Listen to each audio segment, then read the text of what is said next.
Welcome to the Gaelan Trombley Show. You can find me on Facebook at Gaelan Trombley, on Instagram at Gaelan Trombley, and on YouTube at Gaelan Trombley. Spelling Gaelan Trombley. Enjoy the show. Welcome to episode 46 of the Gaelan Trombley Show. On this episode, I have Jared Burns, a financial advisor at Donlan and Barcombe Wealth Advisors locally in Plattsburgh. We talked about his background, how he came to Plattsburgh. We also talked his photography career with his wife Debbie, and honestly, we talked pretty much all golf. So if you guys love golf, this is the podcast for you. If you don't love golf, it's too bad. It's an hour and a half of golf. But this is episode 46. We had a blast. Again, Jared Burns, episode 46, Gaelan Trombley Show.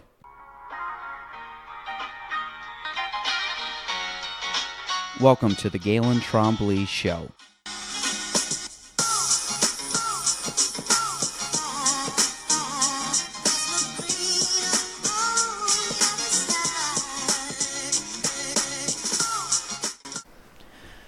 Welcome to episode 46 of the Gaelan Trombley Show. I don't know if you can tell yet, or if you will. I'm fighting off a little bit of a cold, so if it sounds like I have a little bit of raspiness in my voice, it's 100% true. I do have a cold, but today I have a good buddy of mine in studio, Jared Burns. He is the financial advisor, or a financial advisor at Donlan and Barcombe Wealth Advisors here in Plattsburgh. He's also a man of many talents, which I'm sure we'll get into. So, Jared, welcome. Well, thank you. I actually like when you said I'm the financial advisor at Donlan and Barcombe. I like that title. That's a little bit better. I'm sure. Instead of A. Who's your other guys? Bob and Jim. Bob and Jim would love that. So yeah, I don't think so. It's like when they say like the U at like University of Miami, the U, or the Ohio State. This is the financial advisor. The advisor. So, Jared, for people that don't know you, this isn't your first rodeo on the podcast. I just learned. So, but give us, if they haven't listened to that crappy podcast called Craigcast yet, give us the background. Who even knows about that podcast? It's very, very low listener rate, but that's all right. We still love Matt. So give us a background on kind of basically how you became 2019 Jared, how you got to the area, all that good stuff.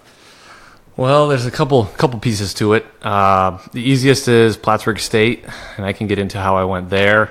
How did I end up in Plattsburgh after Plattsburgh State? Met my wife at Plattsburgh State, so that's how we got back here, but there's a little bit of a road getting there too.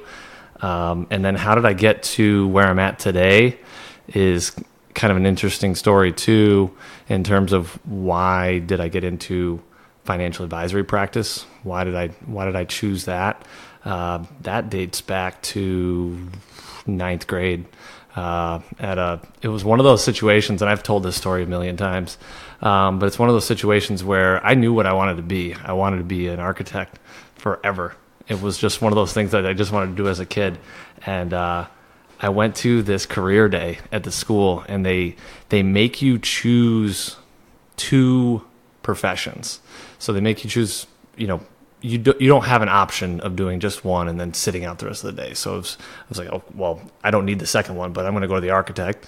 And then, my buddy's dad's what we call a stockbroker back then. And the architect was the first one. And I sat in that. It was in like the technology room, the computer lab. And we went to a Catholic school, so our computer lab was like 1986, horrible computers. But so I'm sitting through that, and I'm listening to this guy talk about being an architect. And sorry to like Jim Abdullah and everybody I know that's an architect, but he made it sound like it was like the worst profession ever. He said school was horrible, work is horrible, basically everything is horrible. I go home and drink at night. I don't know if he had some problems at home. It sure sounded like he did. Because his life did not sound the greatest. I really don't think they did their due diligence on who they brought in as the architectural representative. So I walked out of that lab, and it was just like, oh my God, I've completely chosen the wrong fate for myself. And so after listening to what sounded like the most dismal career path anyone could choose, I sat through this lively stockbroker just purely by default. And this guy was, and I think it's a comparison thing. This other guy literally was like, wah, wah. Like, I don't know how else you could describe him. And so it really didn't take much for anyone to kind of surpass that. But the guy, Mr. Altieri, I remember his name, but he was just super happy. And he just loved his job, and he couldn't express how great it was to go to work. And I was like, okay, sure, buddy. But he just loved it, and he started talking about it. I was like, okay, I could get down with this. I'm good with numbers. All right, let's see it. My best friend's dad does this. I could see what's going on here. And so that day, a 14-year-old moldable mind basically completely shut down his life goals and changed paths completely. And said, all right, here's the thing. And so everything from there was getting into finance. So back then, like I said, it was being a stockbroker. Now it's financial advisory, but we can touch on that if you want. It's a little boring. You're starting to sound like the architect now, or the engineer. But yeah, so ended up going to Plattsburgh State. So long story short, I met my wife in economics class. That's a really riveting one. But so we hit it off in class. She was a year ahead of me. For everybody that knows my wife, it was Debbie Davis is her maiden name. She's a Plattsburgh local. And then so she graduated the year before me, and we actually went to Boston for 3 years. We spent about 3 years down in Boston, which was just incredible. So I graduated finance degree.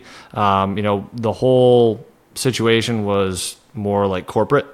So it was like get a job at a good company. I mean, this is fresh out of '08. I mean, the recession is just starting to happen. So it was like just land a good job at a corporation and work your way up.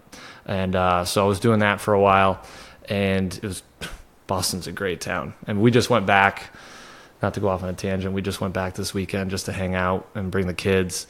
And the only cloud over our nice parade was I got my phone stolen in Boston, so that kind of sucked. But other than that, I do love Boston. Jeez. Wherever that guy is right now. Anyway, so we were there for a little while, and then my wife really didn't kind of like her career path, and she was just not digging what was going on because she was in finance as well. She was working for, she was an office manager for basically an insurance, probably a little bit of financial advisory practice, but primarily insurance. She wasn't a big fan of him. And so she started looking elsewhere. She started getting into photography.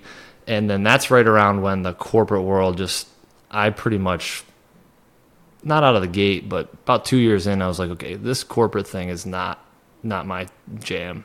I really want to see what we can do elsewhere. And so I started just figuring out, is there something else that I could do that's more like small business oriented, things like that. And so I literally just had like failed idea after stupid failed idea. And so that's when she got into photography. She's like, check it out, see what you could do, see if there's something we could do. And that's honestly how we ended up back in Plattsburgh. So she got hooked up with a photographer down in Boston, started what they call second shooting. So like shooting at weddings and stuff, like kind of like her secondhand person. And then she kind of started teaching me all the ropes. And then the more we got into it, the more we realized, hey, we might be able to, make a career or at least a career change at this and make some money. And so the big thing was I was still working, she was still working, which if anyone decides to ever make the leap from corporate into like launching your own business, keep working as long as possible and cash as many checks as possible before you do that, because it's about the scariest leap you'll make of your life. But so we were doing that for a while. We were, working with a designer to help us with website. We were getting everything up and running, and we just said, if we're going to make this work, I think Boston's too big of a market because it's so saturated with photographers, and we're just people that have basically no experience at this point, and just that second shooting that she was doing. And so we said, well, I always liked Plattsburgh. I used to tell my buddies when I went to college, I was like, I could see myself living here. And pretty much all of my buddies in college were from Long Island, so they couldn't picture anyone ever wanting to live in upstate New York. And to them, this is further than upstate New York, because upstate is like Poughkeepsie. But so we made the leap and we moved back, and it was it was a little bit tough, but it was a great situation for us because we did what every millennial apparently does. So we did live up to the stigma. We moved in with her dad for about 9 months. In the basement? And, yeah, not in the basement. I did have a window, so that was a nice advantage. But so we did that for a little while, and we slowly built our business, and we did, I think we did a lot of things right. Some of the stuff we lucked into, some of it was actual like us, going down the right path and not making a mistake, which was nice. So we built a pretty successful business pretty quickly. And so, through that, I was always viewed myself like she's way more into photography than I ever was. Like I thought it was cool. It came to me pretty easily. I understood how things worked. I'm more technically minded, so it was more like, hey, here's how you can manipulate a camera to get what you want. So that was interesting to me at least, but it wasn't that like, okay, this is my career. Like I know I need something else. And so in the back of my mind, it was always, how do I get back to what I went to college for? And so when is that, when I'm going to be able to make that leap? And the bigger question was how. I actually, before I hooked up with Bob and Jim, I actually, for about a week, Googled Syracuse Architectural School.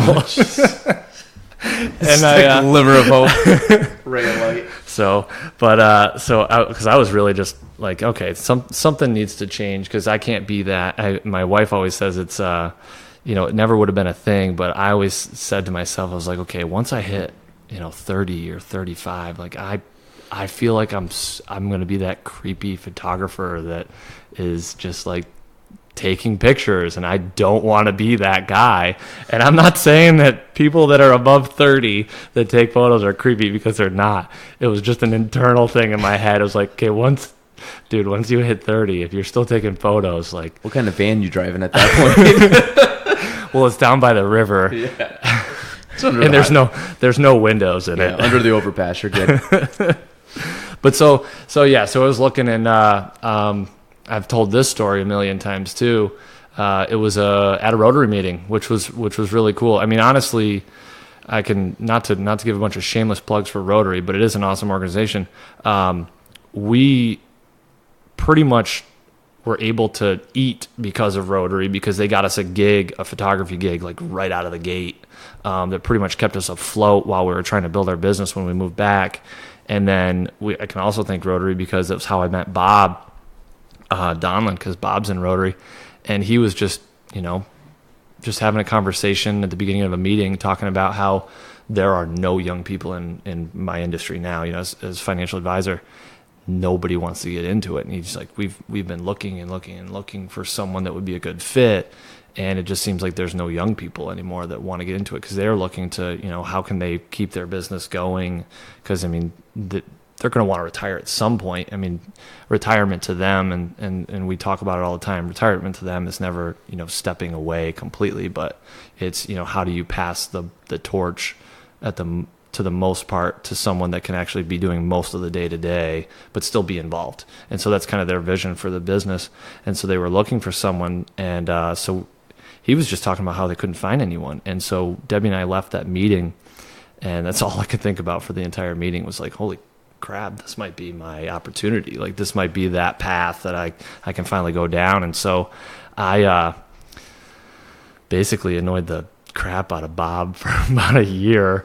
I kept calling him. I took him out to lunch. And I call it really assertive. He called it annoying and aggressive. Different closing strategies, right? I'm not a big salesperson, but man, was I selling myself to Bob. And that went on for, I think that was a 2-year conversation before we actually pulled the trigger. Did you need the same degree for what you were doing before? Yeah, so you need a college degree. It doesn't have to necessarily be in finance, but my gosh, does that absolutely help. But the big thing is, in order to be an advisor, you need certain securities licensing. So that's an element that factors into it too. You got to be able to have some time, or at least be able to study for all of those tests. So that's in a nutshell that's how I got to Plattsburgh and how we kind of circumvented Boston and then came back and ended up in this field. So I'm pretty excited. Where's your hometown again? Clayton, New York. So I always... Is that your son's name also? That's my son's name. Yeah. So where's Clayton near? That's Syracuse? Clayton's north of Syracuse. So Clayton is on the St. Lawrence River, Thousand Islands. Some people have heard of the Thousand Islands. Most people have heard of Alex Bay. Yeah. Because that's kind of like the closest party town over in the Thousand Islands that people vacation in. I always say that, sorry for people that live in the... Actually, I'm not sorry for people that live in the Bay. Clayton is a way nicer town. So are you on the water? Yeah, right on the water. Our house isn't on the water, but we, like the whole... it's a village. It's not even a city. It's just a little village. I forget what our population is. Our population spikes by like 4,000 in the summertime. Okay, so... I mean, I grew up in Shazy, so probably similar town, yeah, maybe a little bigger. It's bigger than Shazy, and there's like a town and a village. So we lived in the village. The town probably same population, but the village is certainly quite a bit bigger than like Shazy. I guess I don't know if that's a hamlet of Shazy or whatever it is. So it's bigger than that, but it's all condensed, and it's just this little peninsula that sits out in the St. Lawrence River, and there's kind of like bays that are around it on each side. But it's an awesome tourist town. Everybody should check it out. So we're about 3 hours from here. Total? It's exactly 3 hours from here. Well, how do you go up through? Just I guess up and above over our Ogdensburg and down. Yep, best way to go. Yep, Brainersville cutoff. Everybody knows that. Brainersville. Oh yeah, by the Turnpike. Take off the Turnpike. Yeah, yeah. You can go pretty fast down that road. Well, you used to. When I was in college, you could go real fast. Why they patrol it pretty good? They seem to patrol it a little bit more. Plus, I got 2 kids. I'm not getting a ticket at this point. Get pulled over in the minivan. Do you have a minivan? I don't. But we're, I've always been that person that's like, you know what? This is not something I can do. I'm going to have an SUV forever. And we just went to Boston in my CRV with 2 kids. And I tell you what, that double stroller that we have. And by the way, this is my life now. Like, I just talk about my kids and what it's like to be a parent. I'm the same. This could be a parenting thing. Yeah. So certain people could totally relate to this, and other people are like, "Wow, this is really boring." Yeah, you guys can shut this off right now. But so we found out really fast how small a CRV actually is. It is tiny, and I love that vehicle. So I think we're on the van bandwagon real soon. I can't believe I said that out loud. The van wagon. So we have a CRV also. I have the same car as you, and it's great. There's I think a good amount of space in it, and the same thing because we had the double stroller. My wife was trying to sell me on it. I mean, it took her about a month. I mean, basically, once my wife gets something in her head, it takes a long time to get it out of her head. So that's pretty much it's going to happen. Yeah. So. We ended up getting the Volkswagen Atlas. Yeah. Which is nice. Really nice. Yeah. And it drives incredible, but the back seat is really big. And in the sense that now we're doing some projects around the house and stuff, and it's become a very good, like, to stow stuff in. But the problem is, obviously, when you have the car seats in, trying to go to, like, Lowe's and throw stuff in. The other day we had a handrail that was a 12-foot handrail that we basically ran out the back, and it kind of fit, but we couldn't shut the door. So like we're driving down with it up. I'm in the front seat holding. She was driving. I'm in the front seat just kind of holding on to this thing. So, but there's certain things that it works good, but the double stroller is phenomenal. So we've actually taken a couple little, like a trip to Park Safari. Her parents came, and we were able to get the double stroller in with everybody. And so there's some perks to it and some good things, and then. But my wife is dead set no van. But I grew up with a van. We always had a van for as long as I can remember. So you're pro van. I'm open to the van. I wouldn't say I'm pro van. I mean, I like what we have. You're talking like you're pro van. I would be much more apt to get one because it's very, it's conducive to what our lifestyle is right now. That's why they make the vans. Yeah. But she's dead set against the van, and I'm like, yeah, but. Your friends are starting to get the vans because they're having kids. And wait. Yeah. So it's a matter of time, but she's pretty thick-headed. So so I'm not sure if that's going to actually, we're ever actually going to get one. We'll see. We'll see as the kids get older. But right now, the Atlas is, so anybody that wants to go divert from a van, the Volkswagen Atlas is very nice. Something to look into. I think I'm just going straight. I'm just going diving straight into the head van. and feet first. Cannonball. Going to get rid of that.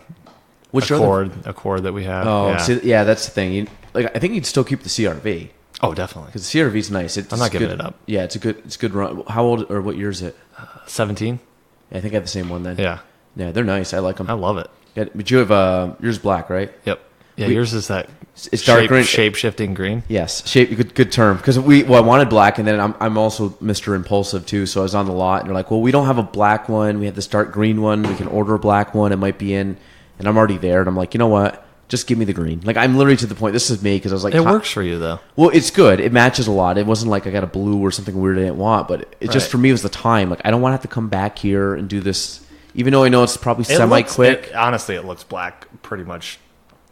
When the 23 out of 24 hours. Yeah, I was gonna say every once in a while you get a good green shot of it, but most of it's pretty black.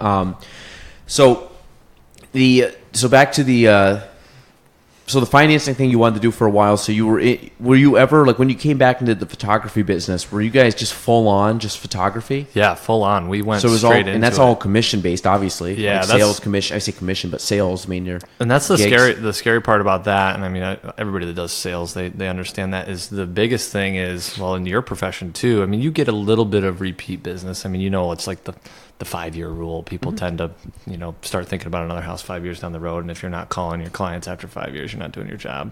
But that was the photography business too, right? So people hopefully get married once. So you typically don't have repeat wedding clients. People, they have a couple kids, typically, 2 or 3 kids. So that's good for that side of the business. So you'll get a little bit of repeat clients there.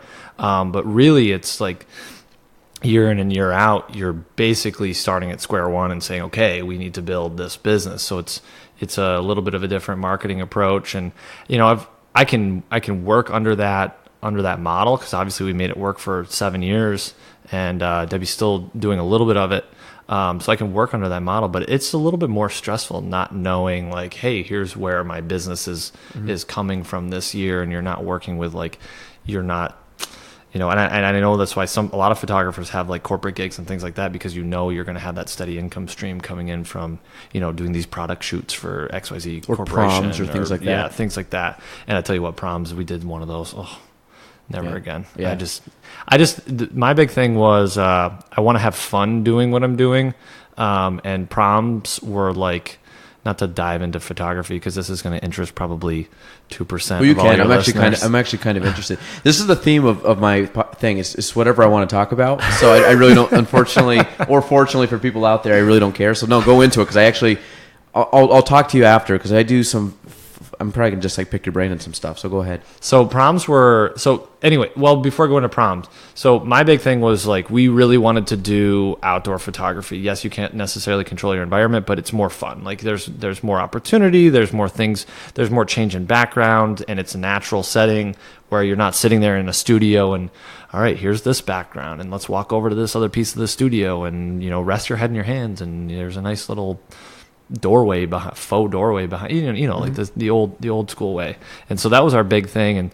And so proms were like the antithesis of that. Proms were we did one. I think we did one. And from a business perspective, for the amount of work that you do relative to time spent, yeah, it's profitable. I mean, for hours, working hours to money in. But they give you like a classroom. You walk in, you set up your lights, you set up your backdrop, whatever the kids choose. You do a little like pre-prep work where you meet with their little committee, and the kids are like super stoked and excited about prom and everything. And then you just set up, and it's just click. It's just come in, here, pose like this, click, pose like this, click. And it's just boring. Like the big thing that I'd say the most fun part about the photography, like the senior, because I pretty much did all the high school senior portraits. Debbie assisted, I think year one, Debbie assisted. And so when people assist, so like when you look at like a really nice photo, like outdoor photo, like when people's faces are really, like, you can see it very well. There's the proper shadowing, but there's plenty of light in their face.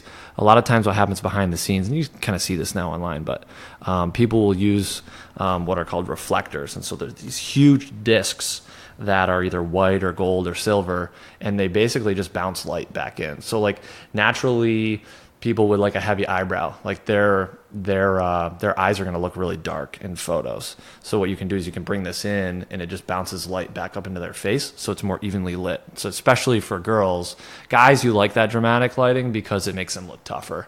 Brings the lines out in their face. It brings any sort of shadowing out, which looks good. But for girls, it's all about that perfect complexion. So I always had an assistant that held that for me, and then the assistant obviously helped with like changing the lenses and carrying my stuff and things like that. It sounds kind of pretentious, but it's just easier because my whole job was to make sure that these kids feel really comfortable and that I can pose them properly. So there's it's literally like a one-on-one interaction. So anyway, so Debbie helped with that for the first year. And then what we did was we had an intern the next year, and then we hired a girl for the summer. And so what worked out really well was the 2 girls that we had, and I think we only ever had 2 girls. They were either still in high school. One was still in high school the year we did it, or they were fresh out of high school to the point where they basically knew everybody. So like all of the girls that we had that we were taking photos for, they were super comfortable with whoever it was, Allie or Lexi, being, around and chatting. And the other thing that was nice too was I was late 20s, so I could kind of relate to these kids, but at the same time, like my assistant could totally relate to these kids. And like if an outfit, if I couldn't make the right choice for like, if the girls would inherently come out and say, do you think this looks good? And to me, like sometimes I could say, yeah, that matches. And I'd think more like background, things like that. Mm-hmm. But then like my assistants would be like, and they'd say something about, well, this clashes with this or blah, blah, blah, blah, blah. And you're not going to like the way your hip looks or, your upper arm looks, they could take care of that stuff. Yeah. So it worked out really well. But anyway, so that's a long, background to that piece, kind of the behind the scenes piece. But what I was saying before was what I really liked about the high school senior portraits was the interaction with the kids, because like you could just kind of see as you like progress through a session, they'd open up, but then they really got excited and they really liked it. And the coolest thing was we used to get like the parents would come back and talk to us afterwards. So the session was pretty much primarily like me and my assistant and the kid just going around an area. We used to use Kent Lord House over there. We used Point of Rush. We used all the different locations, and the parent would pretty much stay behind. What we did from a business perspective was all of our sessions until the last year, we did in-person viewing and orderings. And so we had packages, and my wife walked them through all of that stuff. And so they did all that back-end stuff. And so that was really where, the business became super profitable, because we could kind of orchestrate how that worked and what worked for us from a cost perspective versus what worked for what our clients actually wanted. So we really hammered that out quickly, which is, from a business perspective, worked out really well. But the cool thing was like some of these parents would come back and you'd get like the shyest girl at Peru, and we'd find out later that her mom would say like, oh my gosh, like after her session, she completely changed. Like she became more open, like she got a lot more confident out in the public. And it was like, that's cool. Pretty cool. Yeah. Not to get, Gaelan's crying right now, by the way. I am. Not to get super emotional about things, but that was really cool. But I really like that one-on-one where like people were a person, right? So they weren't just a click and, here's your package, select your package and we'll ship it off to you. Like there's a lot of personal touch to it. And that's really probably this sounds like a pre-orchestrated segue. But that's what I really like about my business now is we focus primarily on, people and, serving individual clients versus serving like massive corporations, things like that. Like that's how we really like our service-oriented business with financial advisory. So that's probably why I naturally gravitated to this side of the finance world versus the corporate side, where you're just, you're sitting behind the scenes and you're doing analysis or whatever it is that your gig is. You don't have a lot of one-on-one touch with the actual client. Like they're not sitting across from you and you're not sitting there and saying, hey, these decisions that I'm going to help you make are literally going to mold how your future could potentially play out. So I think that's, probably just all in all what I like out of a job. Yeah, no, from like a real estate perspective, I'm the same thing. Is that I always look at, if you're taking care of the client's needs, then you're good. Meaning, I don't, at no point in time, and I've said this before, I've talked many people out of purchasing a home or even selling their home, right, if it didn't make sense for them. And it's not one where they make the decision, but if you could have somebody wanting to sell, and all of a sudden, like, we're going over numbers, and I'm like, guys, like, you're not going to be able to sell in the current market and make what you want. Like, very, very conservatively, I know you're not going to do that. Not even like worst case scenario, meaning like best case scenario is you sell. Like, even like the odds you sell at what you want is a very low percentage. Like, do you guys even want to do that, or what do you want to do? And most of the time, they kind of figure out for themselves, like, we should probably hold off for another year, or which has got to be tough too, because once people, I don't know if I would assume you feel that way. Like, once people make that decision, like, it's kind of like that's what they want to do. Oh, we should sell our house. So it's got to be tough to convince them that. And some do. I mean, I like to. I'm kind of like you in the sense that I put all your options out on the table, and I'll explain it to you. I'll give you the pros. I'll give you the cons. I'll give you, ask, like, this is what I'm like. This is what you're going to walk away with, and I go over all that stuff up front because I'm very, I'm kind of. I want to make sure that you know everything, so when we make a decision, there's nothing that was left unsaid or done where you said, well, maybe that would have changed the way I made this decision because I didn't know factor X or Y. But I think once you push everything out there for people, it's very easy for them to make decisions when everything's out on the table. Right. And when it comes to buying a home, like, this is why I talk to people, why I'm doing the home. So why are you moving? What do you want? What's your situation? Like, and I get this a lot. It was just one example, but I get this a lot with, say, older people, and all of a sudden they're looking and they're downsizing. And I know they're late 50s, early 60s looking at a home.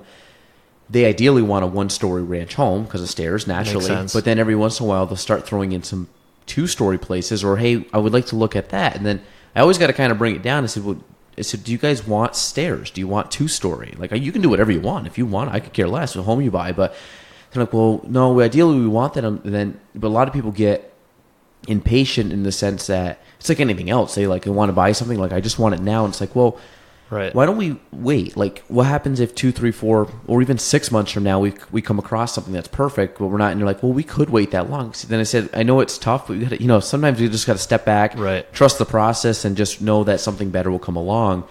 And I find, at the end of the day, if I'm always looking at the client's best interest, like, I really don't care.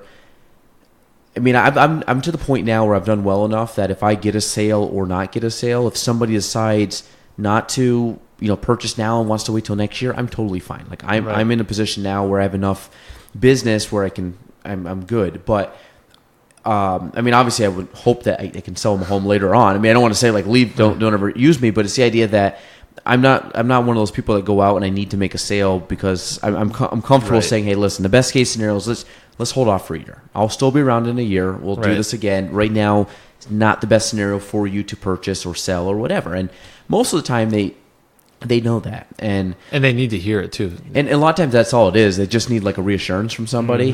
But there's times too when they're like, hey, this is my situation. Should I wait? Or I'm like, you're good. Like, you have the money to do it. I think now's a good time to do something historically based off of, whether it be interest rates or whether it be the supply in the market or the way I think the area is going to be growing. Like, no, I think right now is a good time. I wouldn't wait till next year. And there's times I had that conversation with people, and people naturally, like I said, at the end of the day, I think, especially, we're both in businesses where the people matter more than anything. Absolutely. So if I know that I'm taking care of the needs of that person, then I'm good. And I think that's kind of always been my guiding North Star in business, is that if I can take care of the client's needs, then I'm good. Like, I will get the sales I need to get. I will, make a living. I'll support my family. I'll be able to grow our company as long as my intention is that interest or that client's best interest. So that's one, and I think you guys obviously in the financial world are the same thing. Exactly. And the thing is, we both work in, and not to talk down in other industries, but take like a car. Like, cars don't really make or break people. You can turn a car in, you can go get another car, different model. When you're dealing with someone's home or you're dealing with someone's retirement or personal financing, those are really big things in their lives. Huge. And it's not like you can all of a sudden buy a home and all of a sudden, well, I'm just going to return it next year and buy another one. I mean, you can, but there's obviously, ramifications against that. And I always look at somebody's getting in a home that they're going to live in for 10, 20, 30 years, that's a big decision for them. And you talking with somebody, whether they be in their 20s or in their 50s, about managing their wealth for retirement, like that's stuff that you take 100. Because even if that's one of those things, even if you're off a little bit or don't know what you're doing, that could have a significant impact on someone's future. Yeah, and people make mistakes, and it's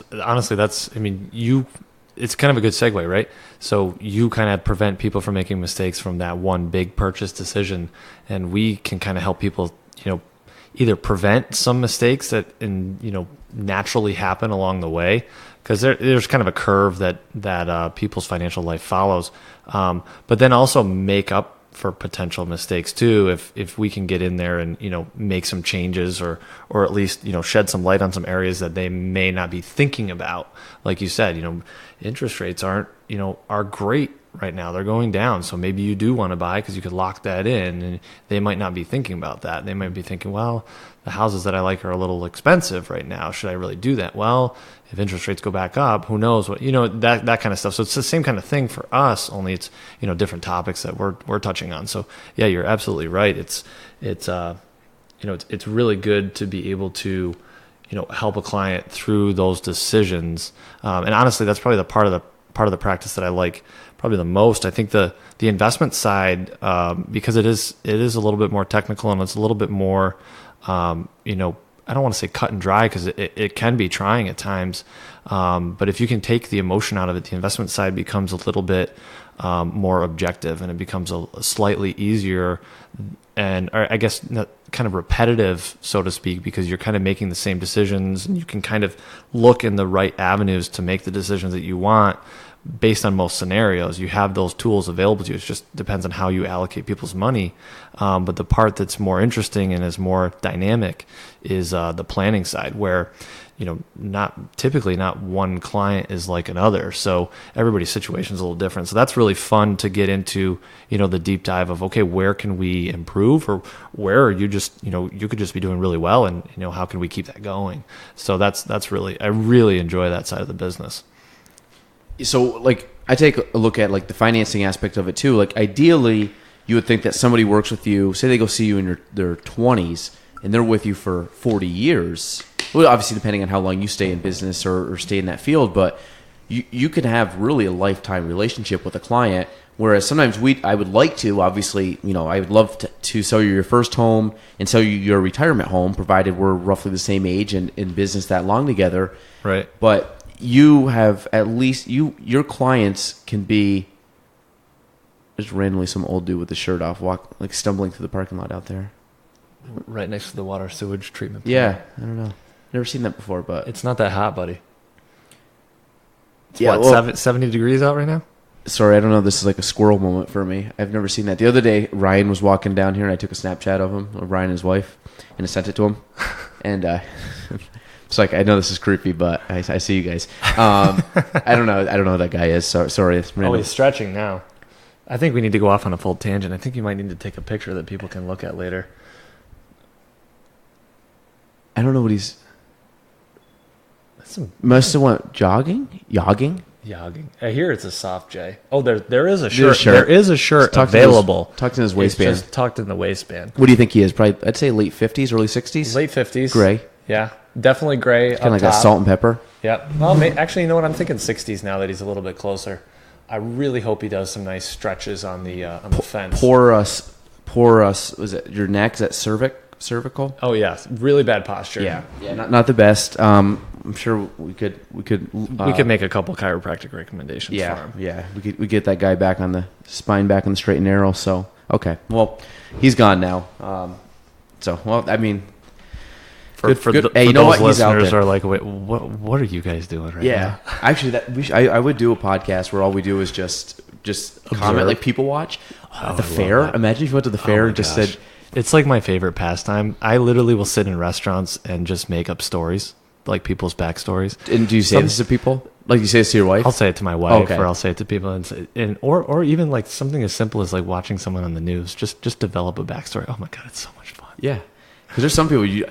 There's times I wonder, and again, I think I kind of self-assess my life at times, and I'm like, you know what, I think I'm semi-normal, like on the spectrum. I'm sure I do some odd things. Like I would say like you're of clear, like mind, body, like you understand what you're doing. You have it seems like you have a purpose in life and that you go about and do some good stuff in life. And then I look at some people, I'm just like someone told me the other day, like, how do they tie their shoes in the morning? Like, how do they do anything? Like, how do they make reservations? How do they check on, these random odd things that I really wonder. The simple things in life. Yeah, and I'm like, how do you go through the day to day? Like, you're older than me, so you went through much more of a life than I did, but how did you end up here, and how did you navigate that on your own? Because you do wonder that with some people, and you wonder how they're still able to function. Yeah, but that's part of, I've always thought about this podcast of just randomly grabbing someone off the street and just being like, tell me your story. Like, how did you get here? And just that's a dangerous game. It could be a Plattsburgh. It could be a train wreck. It could be a total train wreck, or we could find some real like good gems, kind of diamonds in the rough. But man, it's something I think about quite often when you're just people watching. The fair, that is on steroids, people watching. And we went this year. We brought the kids the first time. I haven't been to the fair in years, and I was glad I brought the kids. It was a blast. And of course, you go when we went on 0 rides. They're young. We ate fair food, which is a bonus for anybody. Oh, of course. And then we ended How many Michigans did you eat? I had 2, and then I had a hot dog or hamburger. Okay. I had a hamburger. No. What do they call that? I had fries. I had the fries. What's the fried dough? Was that out? Gina actually got fried dough nuggets, which are basically just balls of bread dough. Interesting. They're easier to eat. Oh, like you just basically you can. It's like eating boneless wings or something. Yeah, versus it's great. Instead of having to peel the actual bread dough apart. It's cheating, obviously, but other than that, it's keeps good. your hands cleaner. It does. So it was really good, but of course we walk around. We're probably there for 2.5 hours. We went probably around 5. We went to see a dog show for the kids and all this. So then we ended up walking around. You just meet a dog show. Okay, no, expand on this dog show. Just dog show. The dogs run, they jump, they do the little obstacles. They Obstacle jump. course. Yeah, it wasn't like the Westminster or whatever it's called. Here's the dog, and nobody understands what they're looking at. No, I mean, let's be real. And it always comes on. What is it, after Thanksgiving, after football? It comes on. No. It's after the parade and before Thanksgiving. Right. So everybody watches. Everybody's watching, and everybody thinks they're a super dog critic too. Like, of course this Doberman is going to win. But yeah. I think what happens is, so wait, I'll divert quickly into the dog show. So we basically at the fair, we just end up talking to everybody we knew for 2.5 hours. So you literally just walk around and run into people. Right. But people watching, it'd be great to sit in one of the booths and just have a podcast just about random people walking across.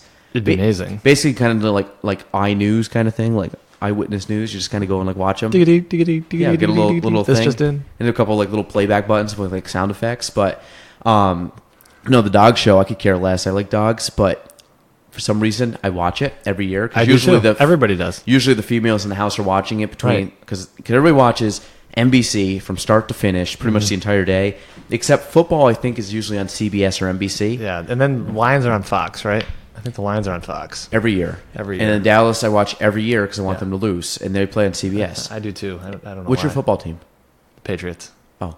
No, that's What's fine. yours? I'm a Giant fan, but I have nothing against the Patriots. Of course you don't, because you beat us twice. Well, even that. This is the thing with the Giants, or the Patriots. In 2007-8, when they were undefeated, I was rooting for the Patriots hardcore. The Giants limped into the playoffs. Oh, absolutely. And then they ended up getting to the Super Bowl. My whole thing was, okay, great, Giants are in. They're going to lose in the wild card division, whatever. So I'm going to watch them, root. I want the Patriots to go undefeated. I hate 1972 Dolphins. I hate Mercury Morris. I hate all these guys because every year they throw a party because of the undefeated team. Now, granted, they played less games. Well, yes, shorter schedule, and their win rate was way lower. They were winning games by points. Patriots were winning. Patriots were annihilating. They were winning by that year. by 10, 20, 30 points. Yes. It wasn't even close. I would like to bring that. Actually, I'll probably bring it up while we're talking. But what the average win rate was between the two teams. So, long story short, obviously the Patriots lose. I had a moral dilemma in my head going into that game, and I was like, damn, as a Giants fan, why are the Giants playing the Patriots? Because this is how bad I wanted to see an undefeated team. No other reason, just to literally stick it to these guys that just run their mouths because they won 72. Obviously, I was rooting for the Giants, but I was a little pissed that the Giants made it the same year the Patriots did. Because I like the Patriots. I've rooted for the Patriots in every Super Bowl they've ever played in, except the two against the Giants. Really? As a Giants fan, that's rare. I like Tom Brady. That's also even more rare. Yeah, I have nothing. This is You mean you don't like your quarterback, Eli Manning? We got who's it? Daniel Jones. Now it's Daniel Jones. Daniel Jones just started his first game of preseason. Yeah, but I don't think he's going to start regular season. I doubt it. But by week 3, when Eli's got averaging 3 to 4 interceptions, lame a game. ducks, he'll be in. So, which is good because I like Duke. But so you like Duke? Duke I'm basketball, a Syracuse guy. Basketball. Yeah, me. Syracuse. Hate Syracuse. Love Syracuse. Hate Syracuse. We are from Syracuse. That makes sense.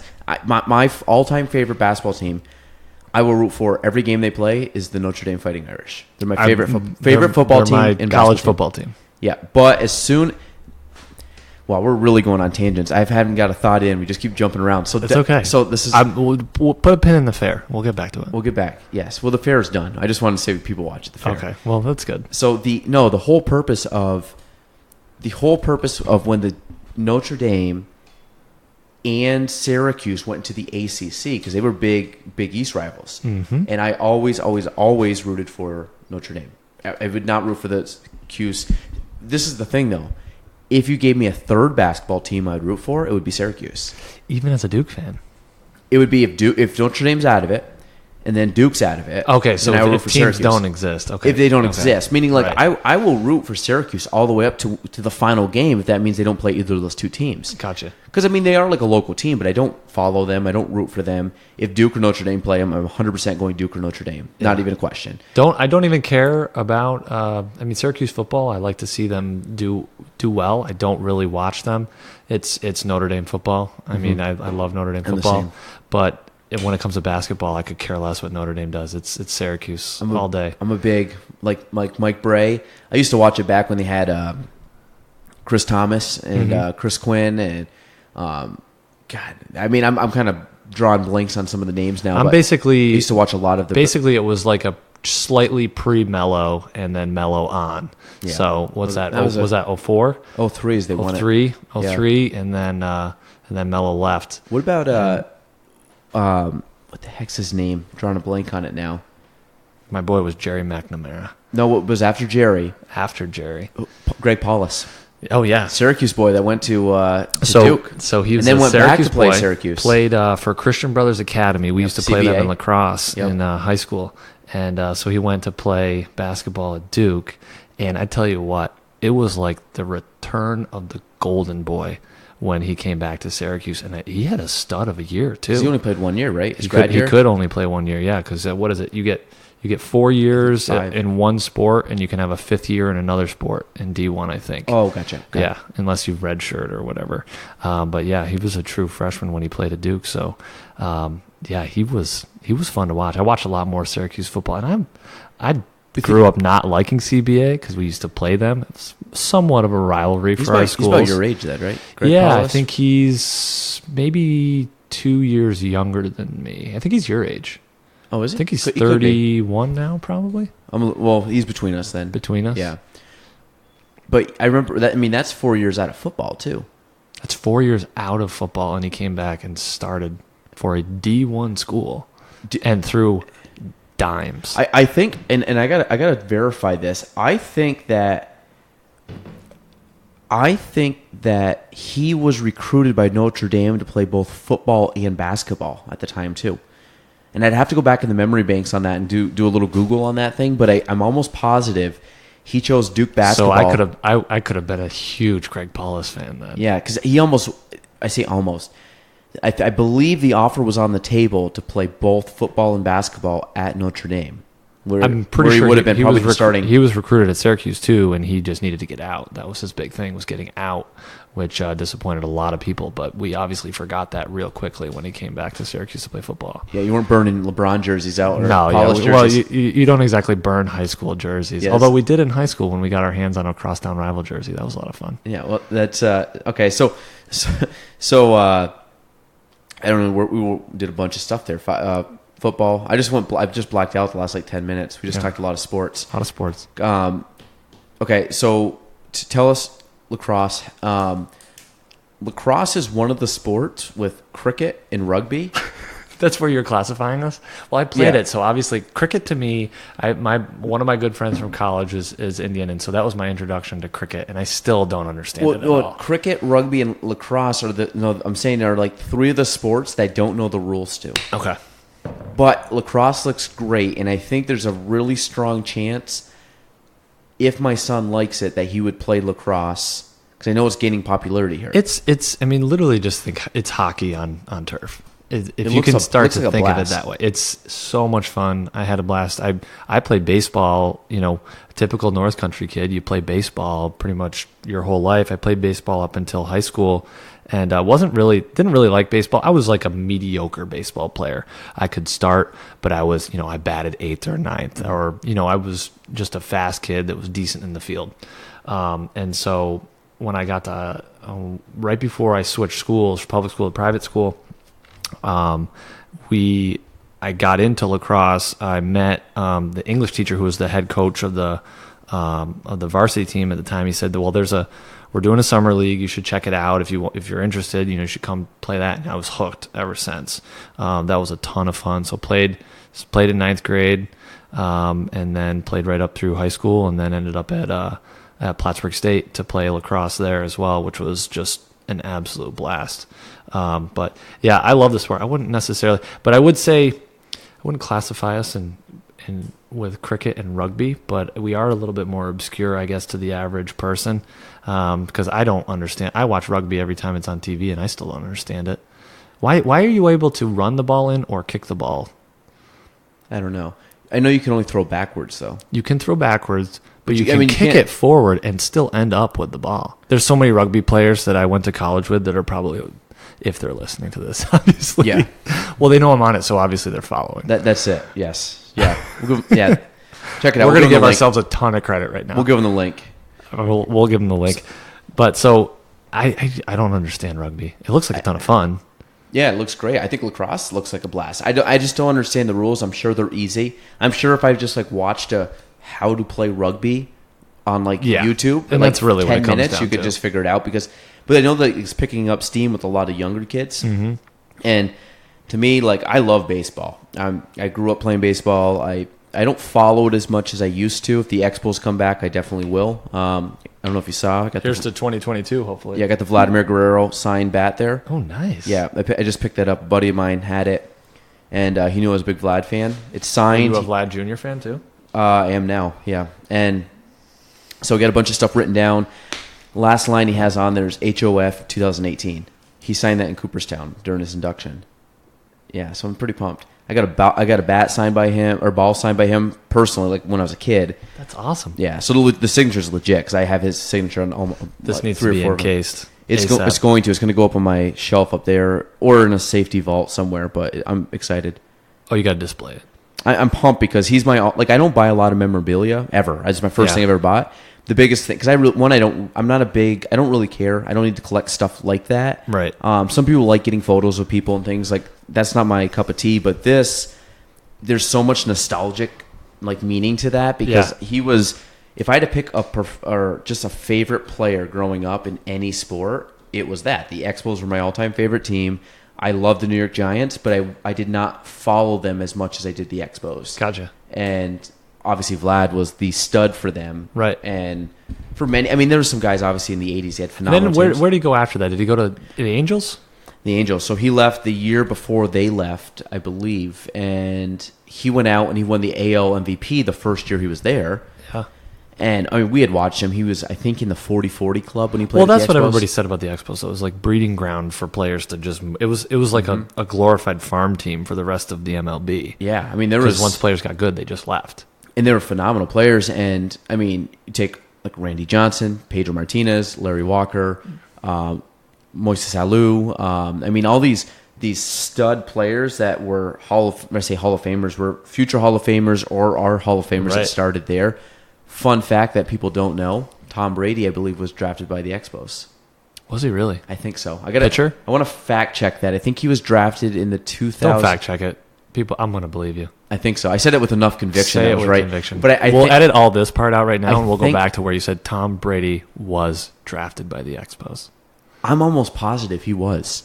never went. He obviously ended up going to play football, but he Right. got drafted, I think, while he was still in Michigan. Thank God. My gosh. Imagine that. Oh God. How many Expos champions? How many perfect games would have been thrown So, by Thomas? well, or how many championships would we potentially not have won? Because Drew Bledsoe, who would have been six. coming? All six. Who would have been coming off the bench?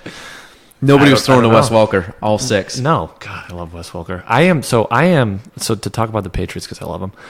I am player kryptonite for the Patriots though. Like if you want a player to stay on the team, don't let me buy their jersey.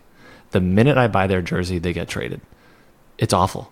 It's horrible. So you just got to buy the non-numbered. Yeah, I just got to buy like I'll be that. So what's the last I'll be jersey that, you bought? That loser Wes Welker. Oh, And was then we lost him. Was it Edelman? No. No, not Edelman. Amendola. No, I didn't buy Amendola. I almost did that year. Don't buy Edelman because I like him. I love Edelman. Yeah. I mean, let me say this. I do love Edelman. He's a little bit too cocky for me.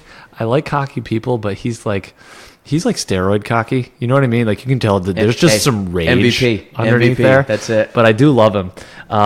He's the name of one of my fantasy football teams is Ladies and Edelman. I think that's a pretty good name. Ladies and I like that. But anyway, so I'm not going to buy Edelman's jersey. I'm thinking I might buy like a Brady next year because he's going to go out anyway. So, do you play fantasy football a lot? Like you big into that? you know, I used to be when we were in college. We used to do it all the time, and then I took a 10-year hiatus, and then last year, a buddy of mine, one of his buddies had to bail on the league, and so I joined. And I'm like, oh my God, I forgot how awesome fantasy football is.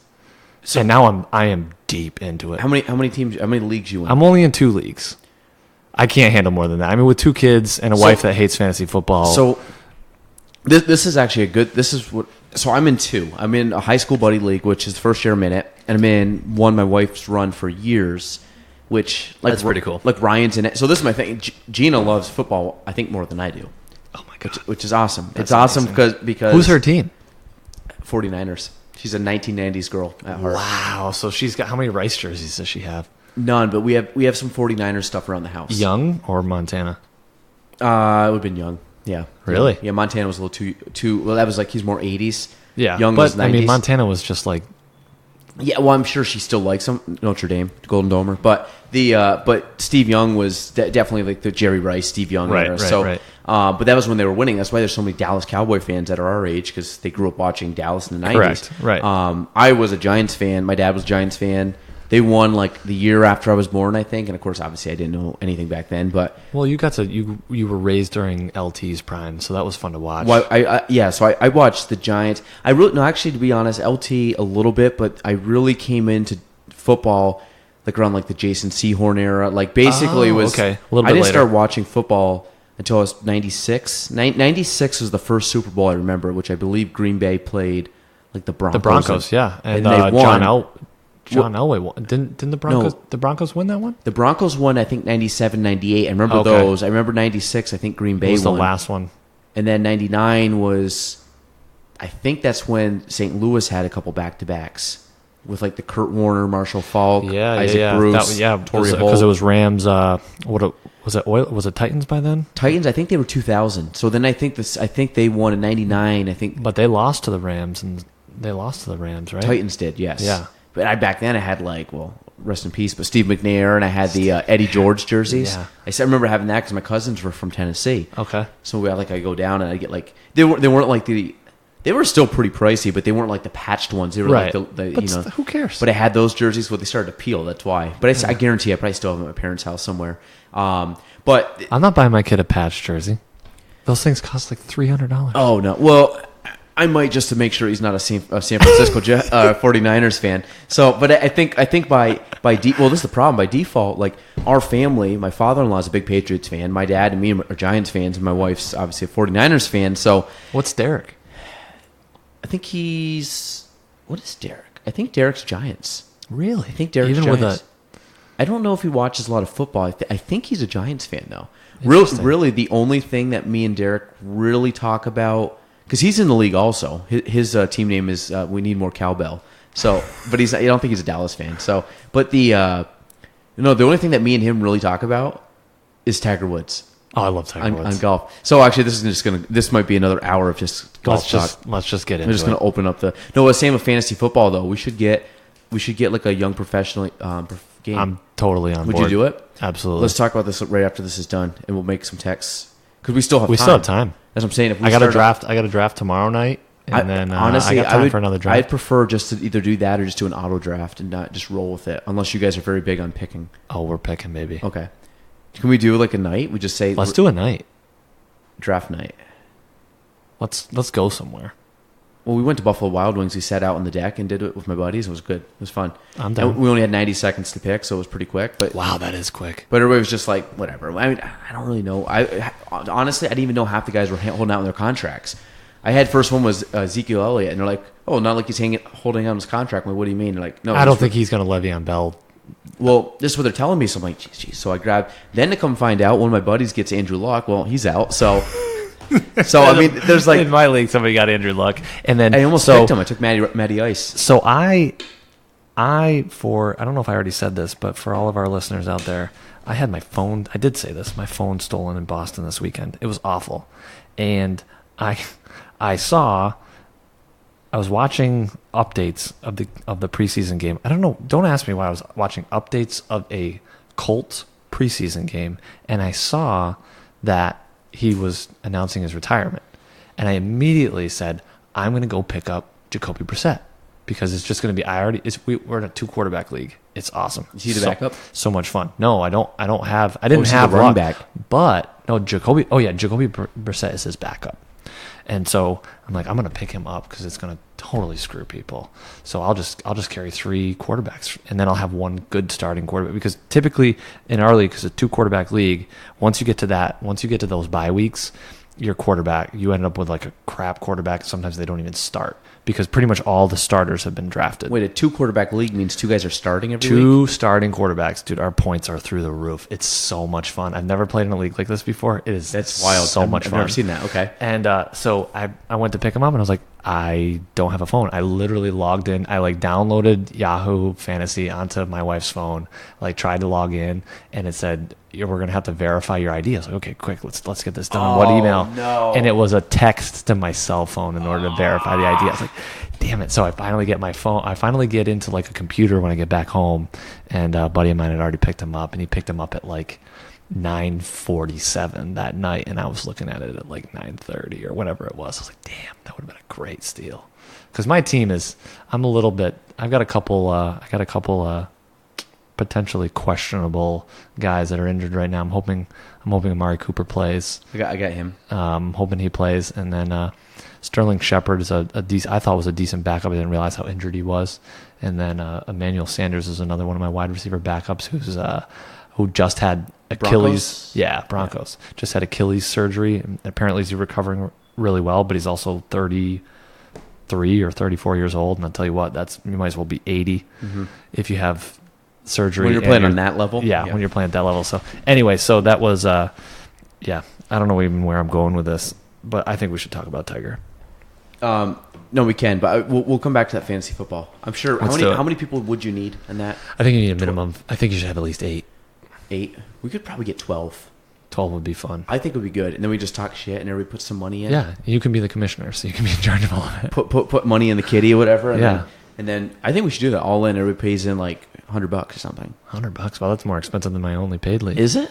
Yeah. We don't have to. We just what do you guys do in your leagues? None. I don't pay anything. Really? I'm just saying it would be just bragging rights? Or we just all pitch in $5 and we buy some just generic trophy that just gets circulated. We need a trophy. The Shiva. But I want a trophy that we can actually put the nameplate on every year. Let's do it. And you can't change your fantasy name. Do you want to? We'll talk about this with like dynasties and stuff. And yes or no's. Okay, we'll talk about that. I think that will happen. So Tagger. So me and Derek.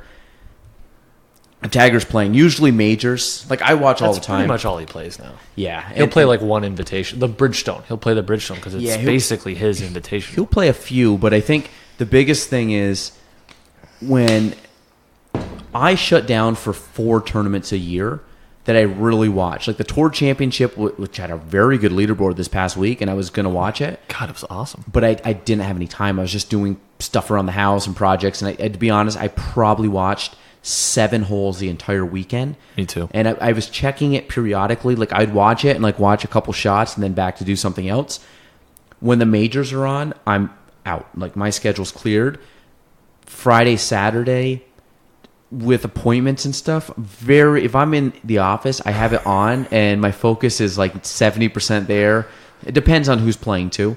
If Tiger's playing, I'm 100% watching him. Now, back in the day, I was... How great was this year? This year? I mean, the Masters. I think we were all talking about it with the Masters. Absolutely. Like, just chit-chatting prior to him even playing, and it's like, but I was always I'm a Phil guy. Through and through Phil guy. I always been a Phil guy, yes. And, really? But as we've gotten more and more, like the comeback of Tiger, I found myself drifting more into the Tiger camp of just like, can he do it? How can you not?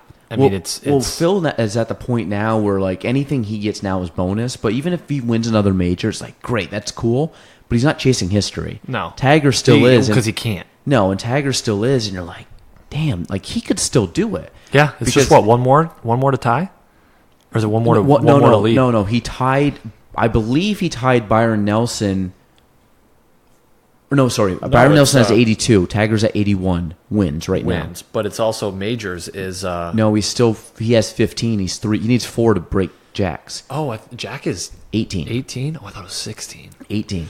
So Tiger still has some work to do. But Tiger's younger than when Jack was still playing. Well, Jack won his last one at 46. Tiger's like 42 or 43. Right. But granted, Jack did that back in the 80s. Tiger now with technology and with recovery and everything else, there's a reason why Tom Brady's his age playing in the NFL still. Right. Tiger, you think about it, there's obviously a lot of torque and motion, but he's not getting hit by guys. So realistically, if he plays his cards right, well, like Phil's 49. Yeah, and the thing is, I mean, look back at, was it Greg Norman at one of the Open Championships, Tom Watson at one of the Open Championships, where like Tom Watson had a 10-foot putt for the win, I believe. Yeah. And he just pushed it, or was it to get into a playoff or whatever? I think it was for the win. What year? This might have been. This was within the last 10 years. Tom Watson, probably 2008, 9, 10, something like that, was in I believe the final pairing or whatever, and he pushed, I think, a 10-foot putt for the win. And you're talking at the time, I think he was like pushing 60, late 50s when Greg Norman did it. He had, I think, the lead on Sunday at one point. He was 56. Yeah, but you can't do that in this day and age with these bombers out there. But this was within the last 10 years. But think about how much the game has changed in the last 10 years. It's gone from a finesse game to a you need to be long. And if Tiger can't be long... Yeah, but Tiger still is long. Like, that's the thing. He is right now. But I still think even if Tiger drops 10 yards on his drive... Sure. Even if he drops 10 yards, he can still, on a lot of those courses, especially Augusta... He's got the best approach game out of pretty much anyone. But he's played it so often. I mean, really, there's a few that are, like, if you take no matter what, the Masters and British Open, I think he's in no matter what for as long as he can. Because the length of those courses, they'll never get long enough where U.S. Opens, they can lengthen. Yep. And PGAs, they can lengthen. And well, they lengthened Port Rush. They extended 4 holes out this year. They did, but you still got to think it's a very low to the ground game. Yeah, you can still run up a 3-wood or a wood up to, like, instead of hitting a 6-iron in, he's running up a 5 or a 4. But to be honest, those guys are so good. Right. Yes, it might make a little bit of a difference over the weekend, but you still got to be able to sink putts and things like that. Like I still think he legitimately can, and I think was it John Daly that is still like he's still going to break his record. Even this whole time, John Daly's always been like he'll still break it. Because he just knows Tiger. And I'm like... And Jack won't even talk about it. Like, if you bring up Tiger, he just doesn't say a word. Which is weird. Which is weird. It's like Tiger doesn't exist because he knows. I don't know why. He doesn't want someone to break his record. I thought they were friendly. I don't know if they're friendly. Because if Jack does... Everything you hear sounds like Jack just is totally bitter, like an old bitter man. Disregards that Tiger is close to his record. He's not... In the grand scheme of things, unless you're Tiger Woods, you are not close to that record. 4 majors for the average golfer, you might as well kiss your career goodbye. Like, if your career depends on that, no 100%, way. Yeah. And I think you're talking... I mean, if you think that he wins 1 major a year from now on, which is an extremely lofty goal, he breaks it like 46, 47 like Jack. And that's probably what he's going to have to do. I think that he's going to end up. I think that he's legitimately going to have to end up going into most likely his early 50s to do it. I think Tiger's going to be able to do it, but I think it's going to be over the next. I got to look this up. I just want to see. I want to see how old he actually is. I don't think Tiger can hit a golf ball after 48. I think he's just going to be after 48. He's had 3 back surgeries in one fusion. I watched too much. I listened to too much of that. For all of you that don't listen to the Foreplay Pod, you need to download it and subscribe. Start one of those damn things. Oh my God. Well, we talked about it at the tournament, but then we had a few too many claws, and I think everybody forgot about it. I hope it doesn't rain tomorrow because we might If it rains tomorrow, I'm going to be so disappointed. So we totally need to start one of those. If it was me, Ryan watches a lot of golf. You know who else watches a lot of golf too? Forrest and Casey. Yeah. We could easily get a golf podcast. People would hate it. People would hate it, but we would love every, the 2 hours that we get together and talk about golf, we would love every second of it. Because I could just sit there. I would nerd out. I'm a big golf guy. And you've got golf history knowledge. I don't have golf history knowledge. My golf history knowledge will go back into give me 10 years ago, my knowledge of golf and was through the roof. I've taken a hiatus over the last 10 years. My golf history knowledge literally has this big gap in it when I stopped playing and watching golf. He's 43. 43. So one year puts him at 40. Let's call it 48, because by the time the season starts next year. Yeah. I think I don't know, man. I really don't think that he can keep swinging a golf club at the caliber that he needs to. You want to know a fun fact also? This is a pretty incredible stat. When you start going through the stat line of this guy, by the way, has a Presidential Medal of Freedom. Just throw that in there. Yeah, no big deal. FedEx Cup champion twice. Yep. The Byron Nelson Award, which I think is the most wins in a season. He's won that multiple times. The Varden Trophy, Player of the Year. Okay. Obviously, you only get one chance to win Rookie of the Year. He did it. So if you go through all these, so he's second all time in the PGA Tour for wins. What was his rookie year? Is that 19? 96. How old was he? He was born in 75, 21 years old. So he's 21. Yeah. Which doesn't seem that... That's not as young as I've... Because then he won the Masters at 22, which is young. But Jordan Spieth was pretty close. Yeah, I think I think Jordan Spieth was 6 months older. You know his full name is Eldrick Taunt Woods, T-O-N-T, his middle name? I thought it was Tiger. It's not. Tiger's just nickname. Taunt. Eldrick Taunt, T-O-N-T. So, sorry, back up. So, PGA Tour wins. He was second all-time at 81. European Tour wins, 41. He's third all-time. On European Tour? What's the record on European Tour? I'm checking. It's got to be through the roof. It's got to be a bunch of guys that just play the European Tour only. Yeah. Oh, my God. This is insane. Wow. Okay. So European Tour wins, and you've heard of almost all these golfers. So top 5 all time: Nick Faldo at 30, of course. Colin Montgomery at 31. Wait, 31? I thought you just said Tiger had 41 wins. I'm going from top. I'm going from fifth. No. Nick Faldo's fifth. Fifth. Okay. Colin's fourth at 31 wins. No majors.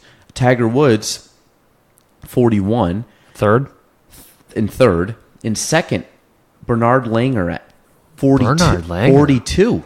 So Tiger's only one behind him. Okay. Lifetime, all-time, 50 wins. So Tiger's within 10. Obviously, he's not going to break it, because he's not going to play. But he never played on tour. It. Was Seve Ballesteros. Really? Yeah. So Seve is amazing. So I just never. That's an odd fact I didn't know. He has 41 European Tour wins, which don't count towards his PGA Tour wins. Right. So what's his career total of? Well, 40. I'm assuming, but that doesn't. So he's count. over 100. Yeah, but has he won out in Japan? Has he won in Dubai? Because he played. Has he won in Australia? Didn't he tee up for one of the Korean tours? He's playing in the Japanese tournament coming up. Yeah. He just had knee surgery. Yeah. What was it? 5th knee surgery or 6th knee surgery? Yeah, something like that. But they said it's not. It was just kind of a minor. I don't even know if he went under the knife. He probably just did a little quick inpatient or outpatient kind of thing. But did you watch the Golf Channel video of him? No. What video? Went through every single one of his wins. No, I heard about that. I heard it was amazing. I gotta watch it. So it's about an hour. Is it YouTubeable? Hour and a half. Or is it Golf Channel? We had YouTube TV, and I could watch it on there. It was I think on the Golf Channel. Okay. If you have any access to the Golf Channel, I'm sure you can go watch it. It was well produced. It was like an hour and a half of every single win. Every single win. through every single one. They showed the score, runner up, his scorecard, where it was, and they had little interviews almost from every single one. A couple of them they went over quick, but it wasn't like most of them. There was quite a bit, and a lot of his wins, obviously, as his majors, he's won a lot of World Golf Championships. Like he's won the Firestone like 7 times. Yeah. He won the match play. He's won. You look at the World Golf Championships, which I think happen 4 times a year. He played in all those, and he won a lot of those. Right. So I think he just won one last year. Last year he won the Tour Championship, which is the one they just played. Right.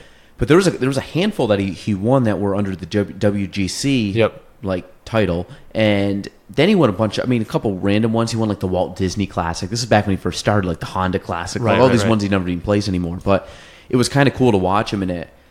At one point, which just makes it how nuts it was. Like he gets up and he's in an interview. You might have seen this, and Curtis Strange is interviewing him. Okay. And Curtis is sitting there and he's doing the interview, and he says something to Tiger Woods, and he goes, "Well, what's your goal coming out here?" He goes, "I want to win every week I tee up."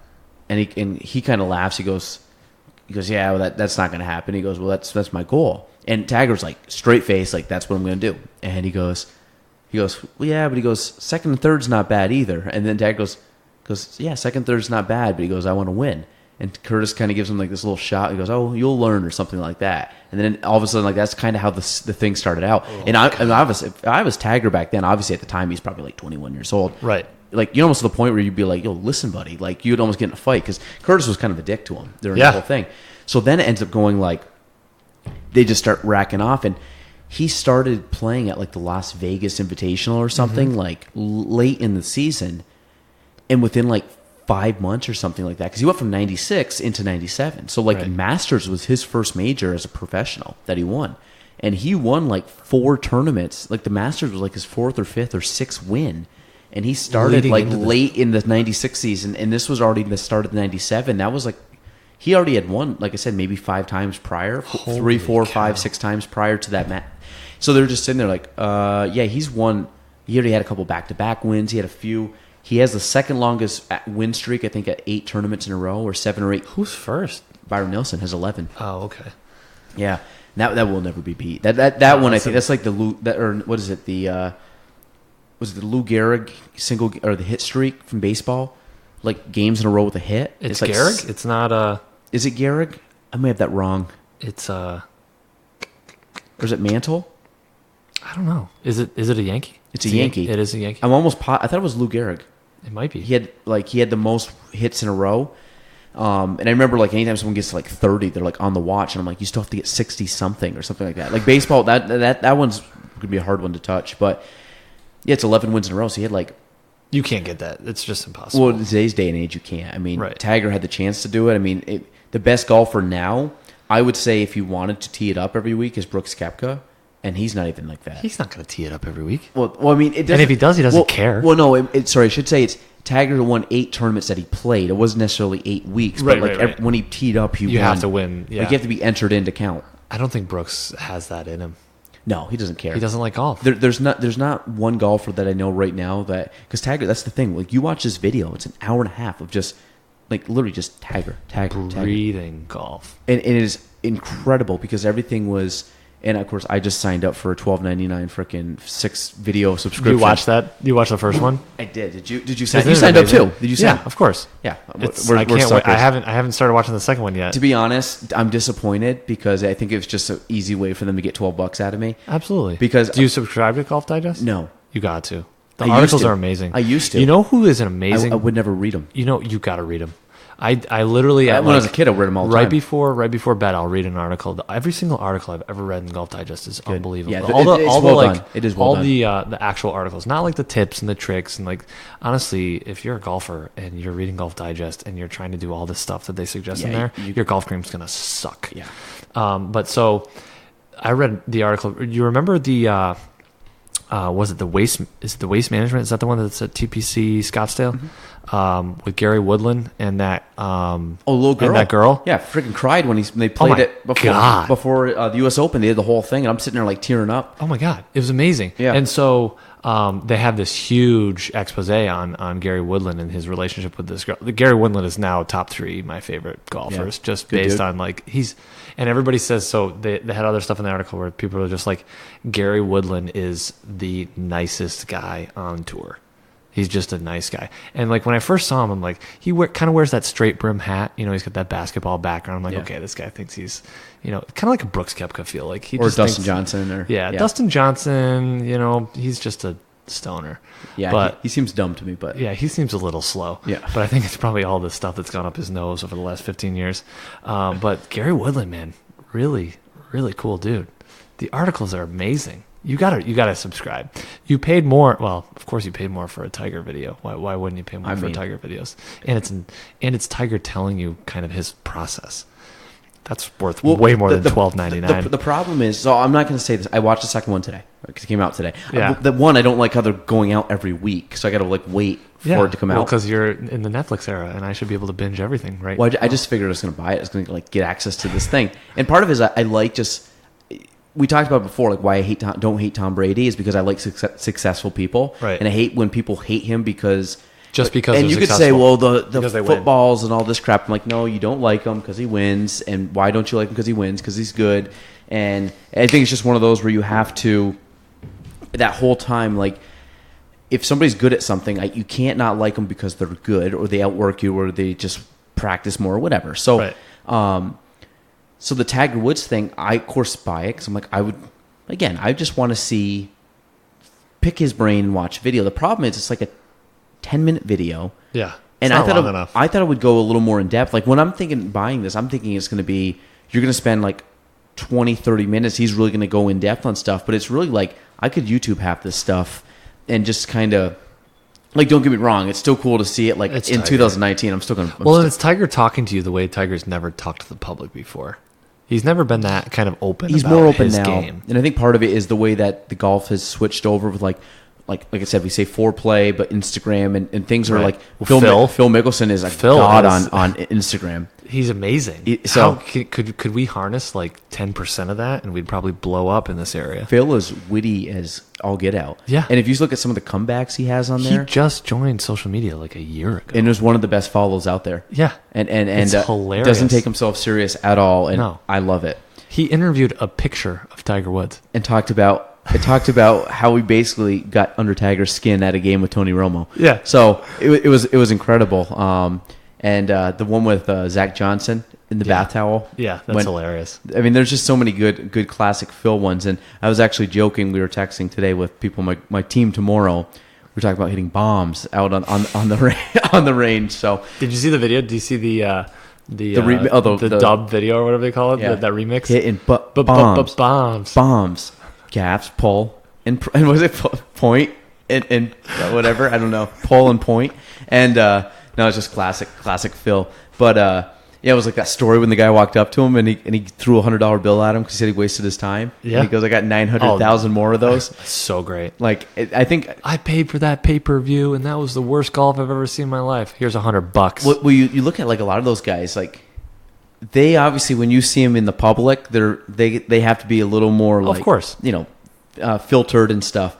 Behind closed doors, those guys are all competitive. They're all sitting there, and in a sport where it's a 1v1 sport, golf's not a team sport. and it's a head case sport too. Yeah. Like if you can literally be like, I was just listening to something earlier today where you could be putting for a double bogey, and you could be having the best round of your life, and you putt in a double bogey, and it's the worst possible hole you've had all day.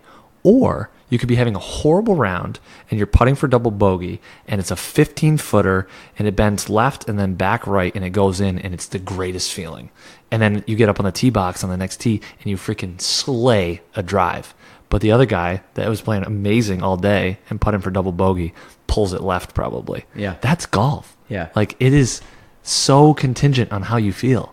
Oh yeah, it's a big like when I used to play a lot. One of my biggest strengths. I wasn't the longest hitter. I'm still not the. I mean, you've played with me. Like I'm not. Like I can put one out there decent. You could poke them out there though. It's decent. But it's not one where I'm going to get away with like hitting it real long. Right.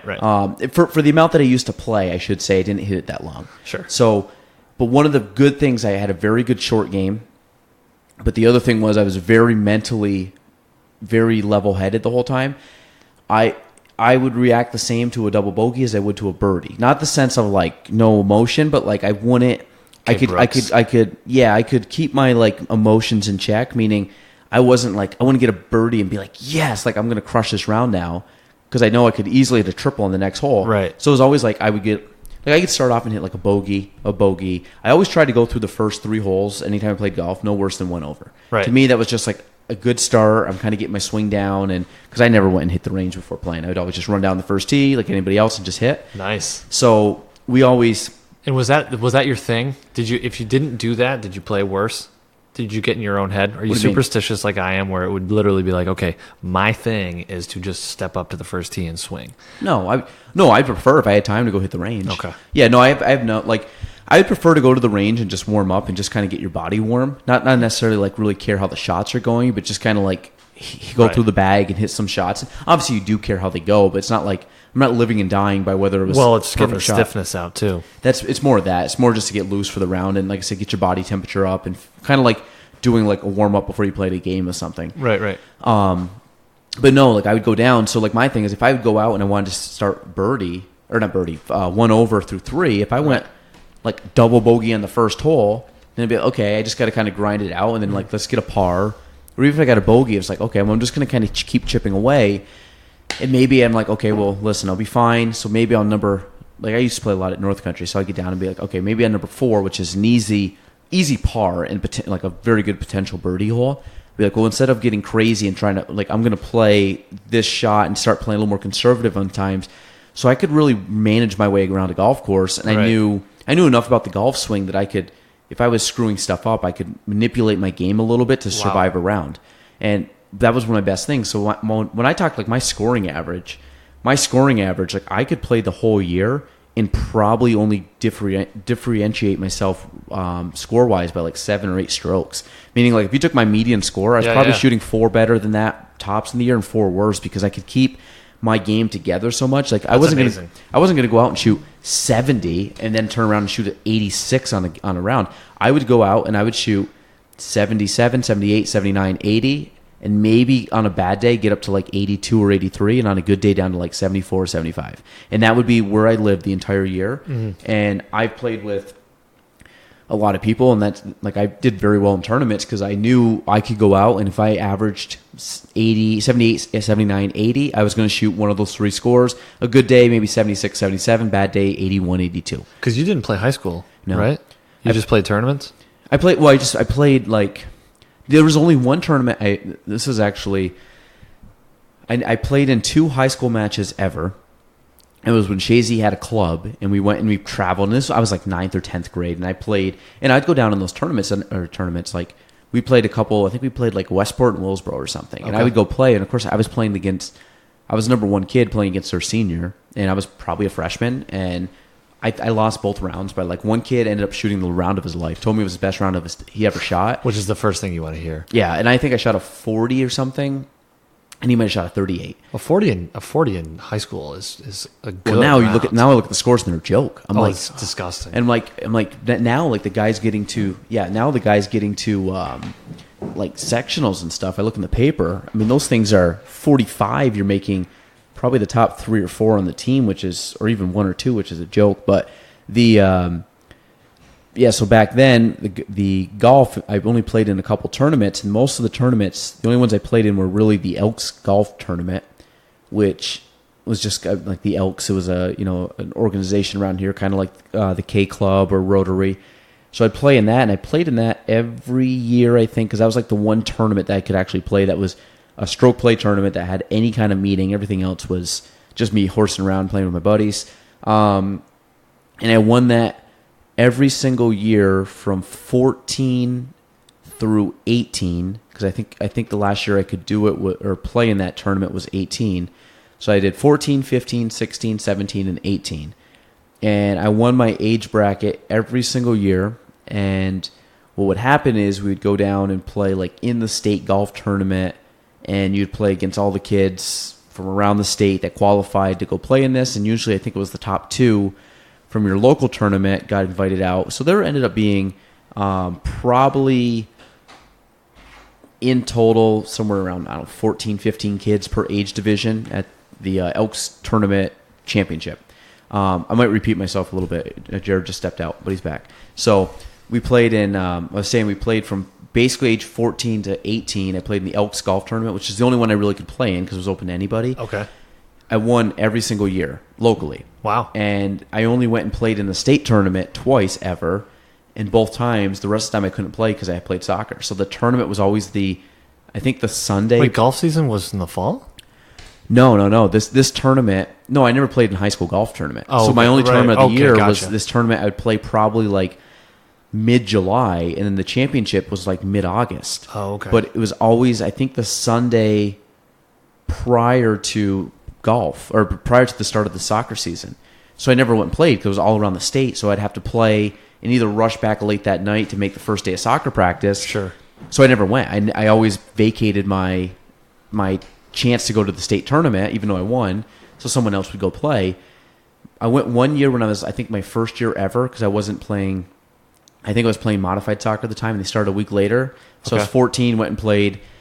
Don't remember how I did at the state tournament. It wasn't good. I didn't like finish first or second or anything like that. I probably was like middle of the pack out of like, I don't know, 14 guys, 15 guys, something like that. So my senior year, I was 18. I graduated. It was like a week before I went to college. It was the last year of my eligibility.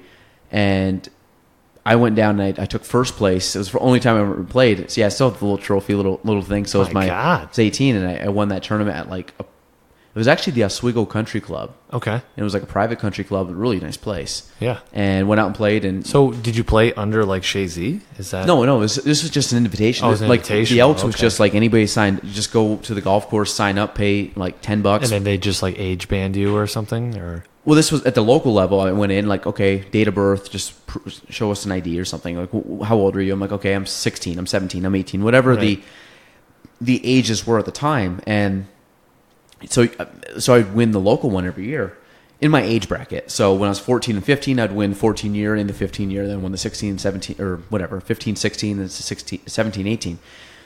So I went and played in this tournament, and I won it, but I never got to go play in sectionals, never got to go play at the state tournament. And there were some guys, I would say if I could have played like those guys did, which every day they went and practiced, then played in tournaments, I wanted to see, because I played in baseball, so I'd go play like on the weekends, or once baseball season ended, I would start going to play like in the evenings after school. So my golf season was always very limited. And then once soccer started, I basically packed it up in mid-August. Right. So like for me, I was always like a short season, very short season, because I played sports. So like I played really like on weekends. I would try to play in April and May.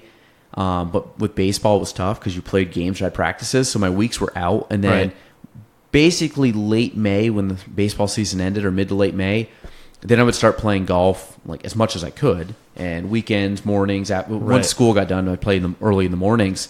But we played a lot, but I basically played May, June, July, August. I had like a 4-month season, and that was it. And I packed it up. I played like, again, once soccer started, I played maybe on weekends once here and there, and that was it. So I never really could get a good... How many days a week were you playing in the summer? I would say 4 to 5. That's pretty good. Yeah, like when I was playing as a kid at 4 to 5, and then you also took into consideration when I started working at 14, and that obviously cut in a little bit of the time. And so, I mean, it was one of those deals where I never maximized the amount that I could play, but I always had my head was very good in golf, meaning that I could think my way around the course. I'm actually way smarter now than I was back then, because back then you're a kid, like par 5, I can reach it, I'm going to rip out, I'm going to hit a drive, then I'm going to put, and you had like no, like now I can look at it and be like, well, the odds to hit my 3-wood on the green, I'm just going to pitch to 100 as you've seen me do, and I'm just getting my wedge on, and have at least a. Granted, if I'm playing a lot, you could easily take a wedge and know I'm going to get probably around 20 feet or in. And that's honestly the biggest reason that I think I can break 90 now is, which is a huge feat for me, because I didn't play high school golf. I played when I was 11 and 12 because a buddy of mine, I worked at his restaurant. His mom owned a restaurant on the golf course, so we would golf all day and then go in the restaurant and work at night for like a couple of years. But then once I got into high school, I started playing lacrosse and I stopped playing golf, and I didn't pick golf back up until I was I graduated college. I was 24, and then I stopped playing golf. I played for like a year or two, and then moved back to Plattsburgh. Stopped playing until maybe like 3 or 4 years ago, and I play like once a year until maybe 2 years ago. I really started playing again. So breaking 90 is a big deal, but anyway, it was course management. Like that was the big thing. Like I could never break even like 95. Like just bogey golf alone was an amazing round. And so, but that was because I was being stupid. I was trying really stupid shots. You're trying to hit a full club from an area that there's no way you can put a full club on it, or you're trying to hit a club that you can't hit that well, and you're thinking, well, I can put that on the green from here. And so I was basically taught, like, okay, what's going to get you in the best situation from where you're at? It's not like my swing has drastically improved that I can shave, an average of 6 or 7 strokes off my game. It was that I'm now taking 3 shots to get to the green on par 5s. And unless it's a really short par 5. And honestly, I'm still not going to try to go for the green unless it's a 4 hybrid or less, because I'm just not comfortable. Because I'll spray the hell out of that. Like my 3-wood, it is purely in my bag for decoration. It is the 14th club that never gets touched because I can't hit it to save my life. But I can still go out there and shoot. I could probably shoot an 89 if if things are going well, or maybe a little bit lower. But that was a buddy of mine taught me, like, what's going to put you in the right spot. Not only just distance wise, but also like, okay, what kind of shot shapes are you hitting today? Do you know how you're hitting those? And if you don't, okay, so let's say you miss, and you're gonna, where are you missing? Are you hitting a little bit of a cut, or are you drawing the ball? If you're missing, are you pulling a little bit too much? Okay, so if best case scenario, you're gonna put yourself in a situation where that baby cut doesn't put you in a bunker. It still puts you on the green. And then if you hit a true shot, you're still in a good position to score. So that was the kind of stuff that I started doing. And I think that's the difference between like hitting in the 90s and hitting the 80s. And then I think the way to break out from the 80s is, okay, now I need to start actually shaping shots and know how to do that, because I'm getting into a point where I think I could more consistently hit like 88, 89, but to get down to like, I had one 80 round in my life. I had one 82 round, and then the rest is I've had a few 86s and then a couple 89s this year, but every other score. So I've been in the 80s for like 6 rounds at this point. Yeah, I would say, like when I was playing a lot, the best I got down to, and again, this was like I was probably 18 at the time. I got down, my average score I think was 76 or 77. That's awesome. Like average, and I like from a perspective of I could tee it up every single time, but like I joke around now, like I'm going through, like I have to have balls in my bag to make sure I finish the round. That's how bad I've gotten. Back then I would go rounds and rounds without losing a golf ball. It's amazing. So I would literally just like throw a golf ball out because I'm like it's just scuffed up. And I'm of course I was very low. I was a low budget golfer. Like if it had a scuff on it, if it was a Pro V1 with a scuff, that thing's getting played until I can't hit it no more. Because it's way better than my Top Flight 3000 that I got. But I would play these, these crappy balls. But the big thing was for me was the consistency, and I knew the swing. I read a ton of art. This was back before YouTube. This was back before video. I read, Golf Digest. When I joke around, like I read Golf Digest cover to cover for years. It was just until probably the last 7-8 years when I just got out of golf and had no time to read it. Right. Now that I'm starting to get back into it, and it helps when I got buddies like you and stuff that we'll go out and play, and I'm hoping my son picks it up. But it's the idea that, fingers crossed. Yeah, the biggest, we had a plastic club the other day, but he was swinging lefty. So, yeah. Nice. So we might have to get him in touch with Ryan. Yeah. But the idea is that if you can stay consistent, so I always was a very good driver of the ball. I was always a fairly good iron player, meaning I could hit greens in regulation. Like out of 18 holes, I was probably on 11 of them. That's a really good percentage, though. Yeah, and that was meaning, and out of the fairways, you're talking 14 fairways. Obviously, the par threes. I was probably in the fairway 9 or 10 at the time. So, like my percentages were pretty good. I'd say a third of the time, or 2/3 of the time, I'm in the fairway, and probably 2/3 of the time I'm probably on the green regulation. That was when I was playing really good. My short game was also really good. So, if I was missing, I would say I missed 7 or 8 shots. There's probably there was probably a 50% chance I was getting up and down, maybe more. Maybe the percentages, maybe I was hitting the greens 50% regulation. I was getting up and down half the time or roughly. Something like, I mean, these are rough numbers, but you can see how I was only getting 3 or 4 bogeys around. Right. And I would have a couple better holes where, it would be to the point where I could go out in an 18-hole round knowing I was going to birdie at least anywhere from 1 to 3 holes. That's good. Which was kind of cool. Like, a couple of the par 3s, I was definitely going to get a birdie. I was going to birdie 1 or 2 par 4s, and maybe I'd sneak a birdie on a par 3 here and there. But that was when I was playing the best I've ever played. But I was good from a course management. The thing is now I'm way stronger than I was. Right. If I was still playing as much as I did back then, I would be way more consistent because I understand the game a little bit better now, and I also I'm not the 15, 16, 17-year-old kid that's trying to, drive everything as close as they can to the green. Right. Every once in a while, it's a risk scenario. Like I look at it and say, is it worth hitting a driver as far as I can on this hole to have a 20-yard pitch shot, or to pull out, or do you pull out a 3-iron and have a 120-yard guaranteed 3-iron that is going to be safe? Get to your sweet spot. What? Yeah. Is it 120? Is it 110? What is your sweet spot? And I'm doing that much more now. And the thing is, if I can consistently hit a nice little 3-iron out there on a good shot, if I hit a good 3-iron, it's probably going 210 to 220. And that's most of the holes around here.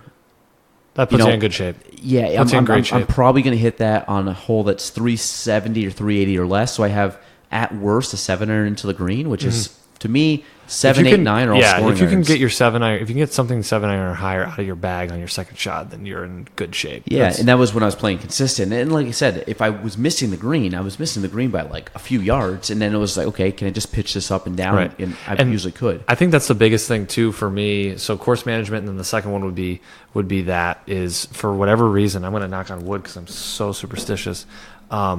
My short game has improved drastically this year. It's like if I'm anywhere near the green, I'm in my head that is going within a 3-foot box from the cup. If I'm on the green, I can lag that up to the cup, and if I'm off the green, I can hit a flop or I can hit a just nice little pitch up to the cup. And I don't know what it is. It's like, I have an errant shot here and there, but I'm just so, if I can get my sand wedge out, I am so freaking confident coming up to the green. So it's basically like if I'm 110 or in my head, I'm like, okay, I'm got a really good opportunity right now. Yeah. Granted, it doesn't always happen because I don't shoot. And the book I have over there, and I think you can bootleg this off of YouTube now. But the Phil Mickelson book. Oh yeah, and Secrets of the Short Game.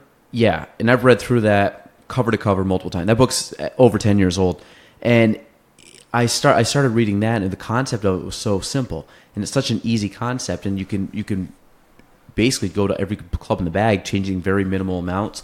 So I still have, in my thought, is I still have a very decent short game that I'm confident most of the time that I get up, I can hit a decent shot. Mm-hmm. Now, yes, am I still going to hit some missed shots here and there? Yes, but at the end of the day, my technique is still decent. It's just a lot of it's like feel, or hey, I might have brought my head up a little bit on it, but then my next 2 or 3 are good shots, and then maybe the third or fourth or fifth, you start to lag back again. I hit a bad shot, just kind of more lack of focus. So, but to me, the short game, and I was watching this the other day. It might have been Golf Digest or something like that.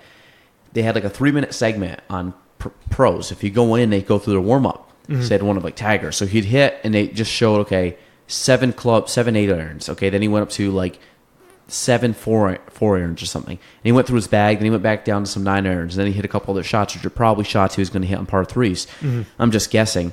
And then back to the putting green, back to here. So they're showing his warm up routine, kind of very loosely, right? But at the very end, it'd be like it would chalk it all up and it would say, okay, hit this many long irons, this many chips, this many putts.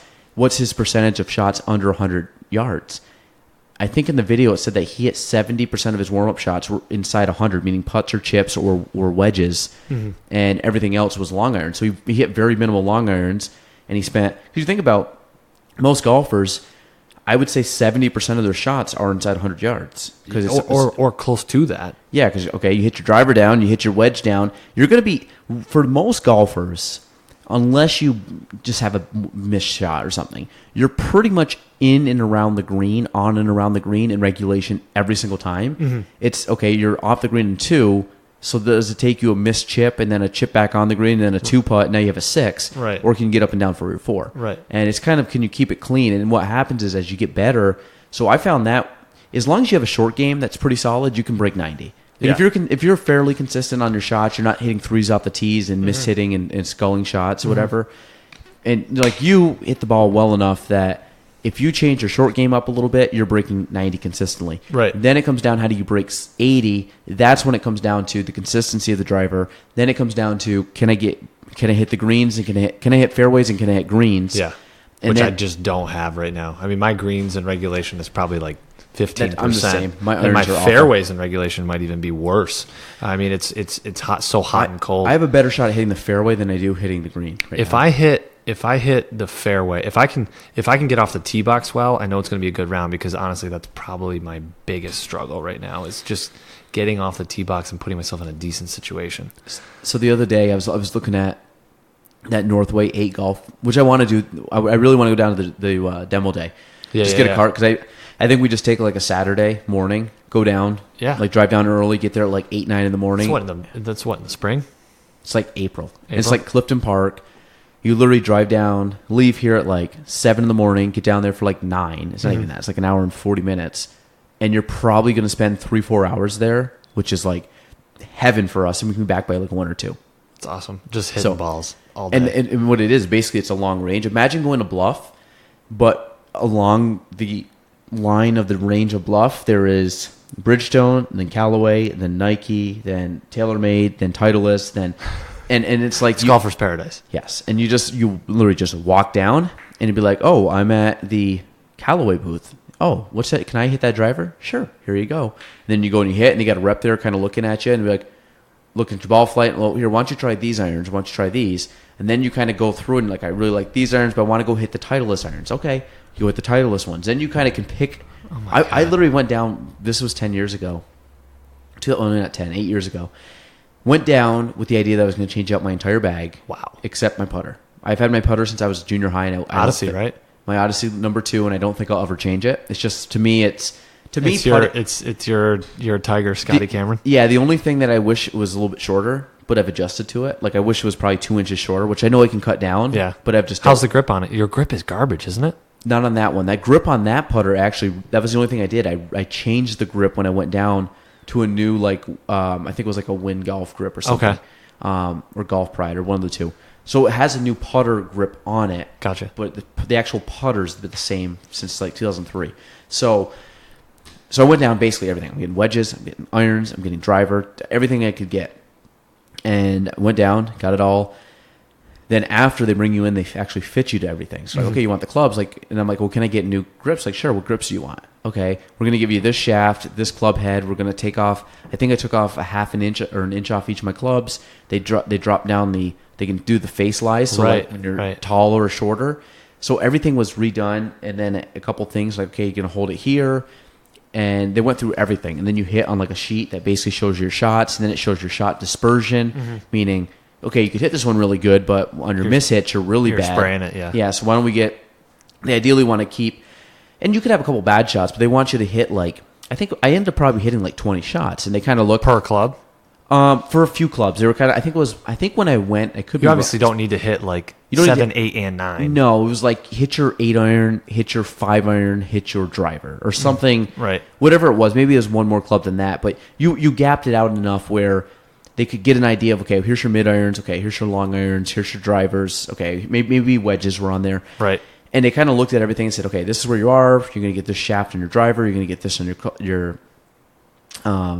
your irons. So everything was kind of like tailor made to what I wanted. And then I was like, okay, come back in 2 weeks. We'll have it all set up for you. So literally, I drove down 2 weeks. They had all the clubs ready to go. Literally, I got a new bag. I had everything. Like I redid it. I had not bought new clubs in 7 years or something. So.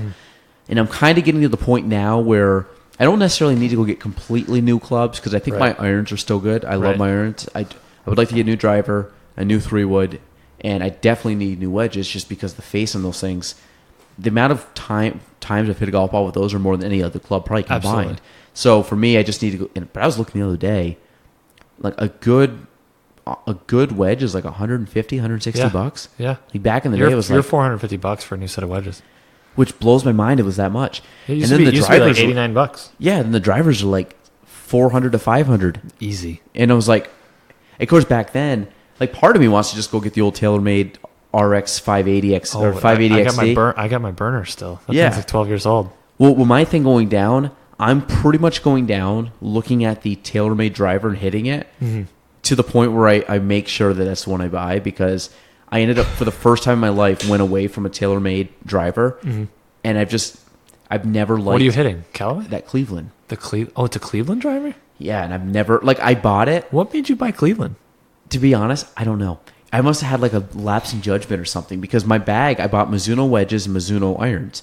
And part of me is, I want to get a club so you have a Cleveland driver and you bought Mizuno wedges. Yeah. Part of me is, I'm a very like, my setup makes a difference. So if I put a club down, aesthetically it has to look good to me. And I don't like all the bells and whistles. So like when I put a club down, I never liked the Cleveland like high bore. Remember that had like the long tail? Yeah. And I hated that. Caved in a little bit. Hated that look. Yeah. So me, if I could look down, if you look at the top of the Cleveland club, it's very simple looking. It kind of looks like the Titleist. Like it's just, there's no bells and whistles. It's just rounded at the top, and it looks, it's not oversized. It's just a good looking club. And part of it back then, they sold me, they're like, well, the iron has a lighter shaft, so it would help with the club head speed and everything else, which is probably true. My problem is, I couldn't feel the club. So when I swing that club, there's not a lot of feedback because it is a lighter club. Right. So what happens is, yes, I could probably generate some pretty good speed on it, but it just feels like I can never feel the club head on it. So it almost feels like I'm just like really whipping almost like a shaft with nothing in the end. Oh, wow. And it feels very odd. And if you like tomorrow, grab my driver and 3-wood. They're lighter than a normal club. And part of it is whatever the shaft is, it's only like 43 grams. Like that's all it is. So it's a very light club. It's only like an ounce. So when you, a little over an ounce and a half. So when you like pick it up, the whole purpose is it was this lighter version of what I'm normally hitting. So it makes sense. I was at the time, I wasn't as swing it faster. I wasn't as big of a, like I was easily probably 25 to 30 pounds less back then. I was like this lanky kid. Like for me, that like made a difference. Now I kind of look at it, I'm like, that's kind of stupid because I've grown in. I'm much stronger than I was back then. So now I look at, I want to go get, I always hit TaylorMade drivers, and I would, like, I hit them very well. I was consistent. I just love the feedback. There's so many bells and whistles now on them, though. Well, you're not going to like them. Well, Ryan was showing me the other day, like the M5 is like the M5 is. Did he tell you about replacing that club head? What was it? Was it the one that got Epic? dented? He just bought a new club head. Got the club head shipped in, and he had all the tools to replace it. He even had to buy a new club. He bought the new club head, which but it was basically it was like a third of what he was going to have. It was the new club head was brand new. Oh, it was. Yeah. Straight from Titleist. Yeah, I haven't talked to him about it. Yeah, so you can. He basically bought a brand new head and put it. So obviously the grip and the shaft are different, but you can pretty much mix and mingle your clubs. So.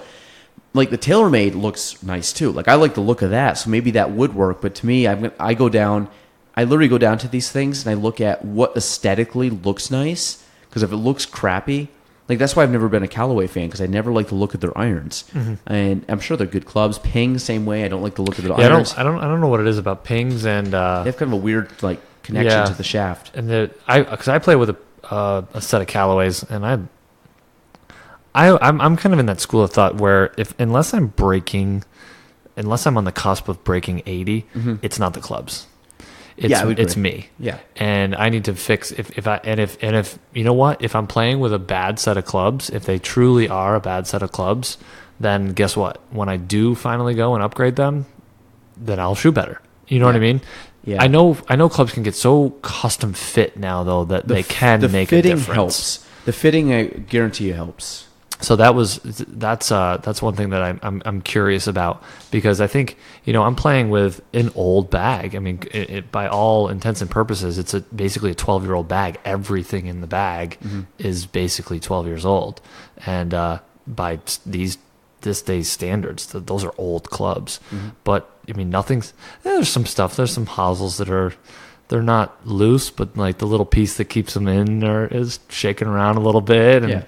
But I mean, nothing's loose to the point where like I'm worried that the head's going to turn or something's going to pop off or anything. But I mean, I know I've put some wear and tear into them, but I'm shooting better, and I haven't changed my clubs. So I'm thinking that it's going to be one of those things where if I change the club, then I'm going to say, okay, why isn't this club working? So that's the one thing I'll caution you against, because the amount of guys that go run down the dicks and get their brand new driver for the year because it's going to fix their slice is not going to fix their slice. It's ridiculous. My thing is my wedges I need, because the wedges, just the actual grooves are gone. Like and that's probably where I'm at I'm this hitting point. chips that I know can check up better and I know can do stuff. And I know a lot of that is dependent on the club, because so my irons are fine. Like I'm hitting my irons worse. The worst club in my bags right now are my irons, but it's not the irons' fault. The irons are still great shape. Right. My driver, I just think now I've outgrown that. And I now, granted, the other day, you weren't with me, bragging for me, on number 8, the other day you should have seen me driving. At where? Bluff. Bluff, okay. You should have seen me driving. This was like my best drive, and Ryan and Matt can vouch for this. On number 8, I drove down I had 210 yards to the green on 8, dead center of the fairway. Wow. And of course, we're talking about laying up. Literally in my head, I'm like, I'm literally going to take a sand wedge this down and wedge up. And like, and of course at that point, I've never hit that far in my life on that hole. Right. So I hit the first one, and I was like, totally just, I just like hit this low kind of hook or slice into the woods. I'm like, I just wasn't committed to it. I'm like, I don't want to do it. I want to drop it. Face was just open. I'm like, get another one. So I'm like, okay. Next one, I hit over the green.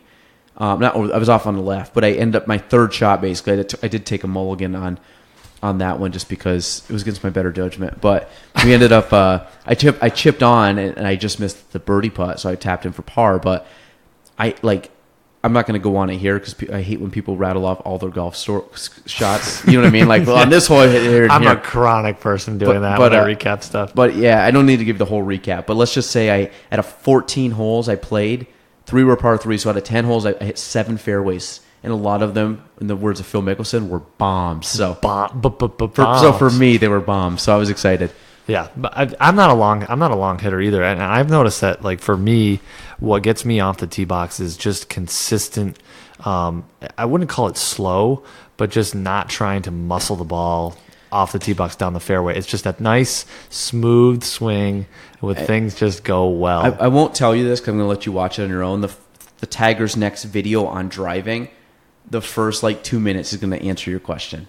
Well, Tiger's dad always said you should hit as hard as you possibly can, as long as you can hit it square in the face. So and that was his big thing. So that's okay. So that's it. That was basically the joke. Was that in the intro of the last one? Which is the exact opposite of what I do. Yeah. So he said, swing as hard as you can, where you can keep balance and you can make solid. You can keep balance and make solid square face contact. Yeah. And so if I swing hard, it's just you know what I'm doing now is I used to have a longer swing, and it really wasn't until this year I'm like, I can't turn as far back as I used to. Just I'm a little bigger than I was back then. I'm not as limber as I was back then.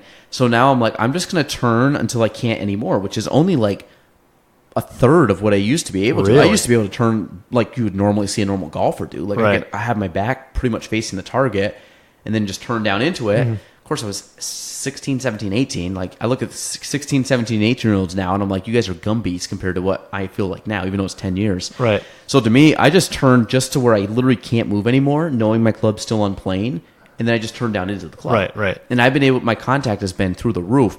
My only problem is right now, from a driver perspective, I've hit very well. My irons, when I do that, I hit them very well, but I think what I'm doing is I'm kind of dipping down a little bit. I'm trying to go down too much at it. Right. I'll try to figure this out tomorrow for the big tournament. But but it's crazy how and I guess that's like not 10-year-old knowledge of, just keep the club on plane, because if you think about the farther I go back, but if I go back any farther, it gets off plane, and I could swing faster. But at the same time, you can club up too. Well, it's going to be all over the place. And then number 2, I'm not making solid contact. Well, if I can go here, turn and make solid contact. Right. Like I said, I was hitting some really good shots the other day with very minimal effort. And I mean, if I can hit the ball on a drive out 250, I'm fine. Yeah. I'm fine. Like I need to just hit it relatively straight, because it's going to go. If you hit decent contact and it goes straight, you're going to be 240 plus. You're fine. Like people down here, if you can in the North Country, that's plenty of ball like you have flight. some good golfers that can hit it longer. The thing that kills me is the people that say, "Well, he hit it 300 yards." No, he didn't. No. The people that, if you tell me, I bet you I've seen in my life legitimately 300-yard shots where you weren't hitting downhill, there was no wind, like not a lot of people could do it. And I've played with some guys that can hit the ball a long way. Very rarely have I seen someone do that, and they haven't done it consistently. It's like once a summer they'll hit a shot like that. I've hit over 300 yards a couple times in my life, and I'll tell you, it was a little downhill. There was probably a little wind, and the grass was probably real hard, so I got a lot of roll. Mid-August. Yes, mid-August when, I'm hitting maybe a slight downhill roll. Yeah, I can get to a 300-yard drive, but I absolutely crushed it. Most times, if I hit a really good drive, it's probably 270, 280. And that's when I hit it dead. Like, I hit, one that surprises right on the me. Screws, yeah. So there's not... I'd be surprised if anybody around here averages 300 yards off the tee. And I could be wrong. I'm sure someone's going to raise... Pros. No, pros. I'm saying around here. No, but I'm saying locally? Pros barely average, 320 off the tee? Yeah. I mean, you're telling me you're averaging 20 yards less than pros? I don't know how they figure out that stat, because is that off every tee? Because if they're taking irons and 3-woods, does that count? No, they don't count that. So they only count when you actually physically take a driver out? Yeah. Okay. Because I always was kind of confused on that stat. Yeah. No, because then you'd be averaging, what, 260? Well, I was going to say, because, those guys, they But manipulate the thing shots. the thing is that they're doing too is, we're in an area where you're hitting a ball and then it rolls out another 30 yards. They're in the air. Oh, their carry, yes. Their carry is 300, and then they're rolling out another 30. It's unbelievable what they can do. I mean, from a carry, when you get something that's 230 out, and you got to carry that with the driver, that's daunting to me. Yeah, because I got to hit a really good shot, and I have to keep it straight. Again, on that scenario, I'm taking out a 3-iron and just running it up to 220. Right. I'm the exact same way. It's all about, and I think that's the course management piece that's coming back out, where it's if you're in the fairway, but it's a bunker lined green in the front, and you're okay, I have to hit something 200 to get on the green. I'm like, oh my gosh, this is going to be really difficult for me. Now, granted, 200 out, you kind of want to be on the green anyway, because you're probably in a situation where if you're laying up, you're going to be lucky to get bogey. But hitting those bunkers with longer clubs, if I have to take a longer club out, I'm gonna club down and potentially not go for the green.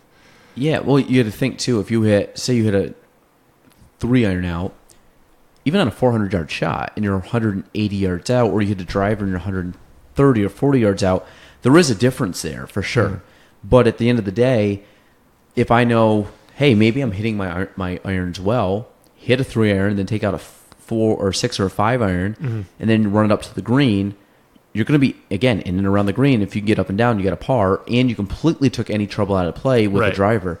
And that's, when I was playing well, that's right. Now, granted, I would challenge things a little bit more because I was more confident in my skill and I could pull some shots off. But at the same time, I was conservative in the sense of I don't need to do that. What's the best case scenario? I drive a ditch, I drive over water, and I have a wedge in my hand instead of an 8-iron. Right. Or even a 6-iron. You're 7-iron. 20 yards closer. But the downside is much greater. Right. And I know that, okay, so I'm going to hit a 7-iron, which I can probably hit the green. So then I'm saying, that means I got to hit a wedge in very close to try to make a putt for birdie, because all I'm trying to gain is a birdie by doing that, when I could easily get a double.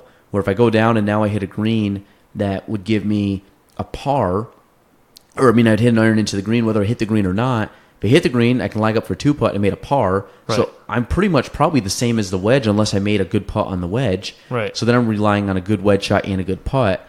Or even if I don't hit the green, I get up and down because I have a good short game, I still make par. Right. And if I was the second person, I could have made a double because I tried to get down and hit a wedge in to try to make a birdie. I was never at the position where I was hitting birdies every hole. Right. I never shot par ever. I shot 73, was my best ever. So really, for me, going out and just shooting par was all I needed to do every hole. Right. So that was kind of the thing I always try to focus back on. It was that, right now, me, I'm good with a bogey. I just got to make a bogey. So, if I'm going to do something stupid that's going to get me a double or a triple, well, I'm pars right now. Pars are gravy right now. Are gravy for me, yeah. And if I can rattle off 2 or 3 pars over the course of 9 holes, I'm excited. Right. But it's taking the doubles and the triples off the card, which, usually come because either a mishit or just bad course management. Right. Well, because if you're playing bogey or better, you're in the 80s. Yeah, bogey golf gets you 90. Bogey golf And gets you 90. And if you, so there's one thing Bob actually told me. He said, like, when he was not playing that well, he would start. So if you're just going to go out and play 9 on each side, or even if you're playing 18 on each side, he would start his score mentally at 45. I'm playing bogey golf, and so if you got a par, you were going down a stroke. So now you're 45. Now it's a 44. Whereas if you're playing with 36 in your mind, a par just keeps you at where you're at, and a bogey adds a stroke to your game. Yeah, I like that. And so you're like, well, it's like a total mental, it's all about the mental piece. So it's like, oh wow, I just subtracted a stroke. So every par feels like a birdie, and every birdie feels like an eagle. That. I never thought of that. And it's unbelievable. It's a really cool way to approach the game. So I mean, what's the likelihood that you're going to get, shooting your own ball? What's the likelihood that you're going to get a bunch of birdies around or something like that? You know what I mean? So it's not very likely that you're going to be subtracting scores throughout the round, at least at our caliber of play right now. But when you mentally do that, every par you get, it's -1. Yeah, it's -1. So it's kind of a cool way to just mentally get you more excited if you're having a bad round, but you're still shooting, not if you're shooting. You're a 46. You're on pace for a 46 right now because you have one double. One double only adds one stroke. Yeah.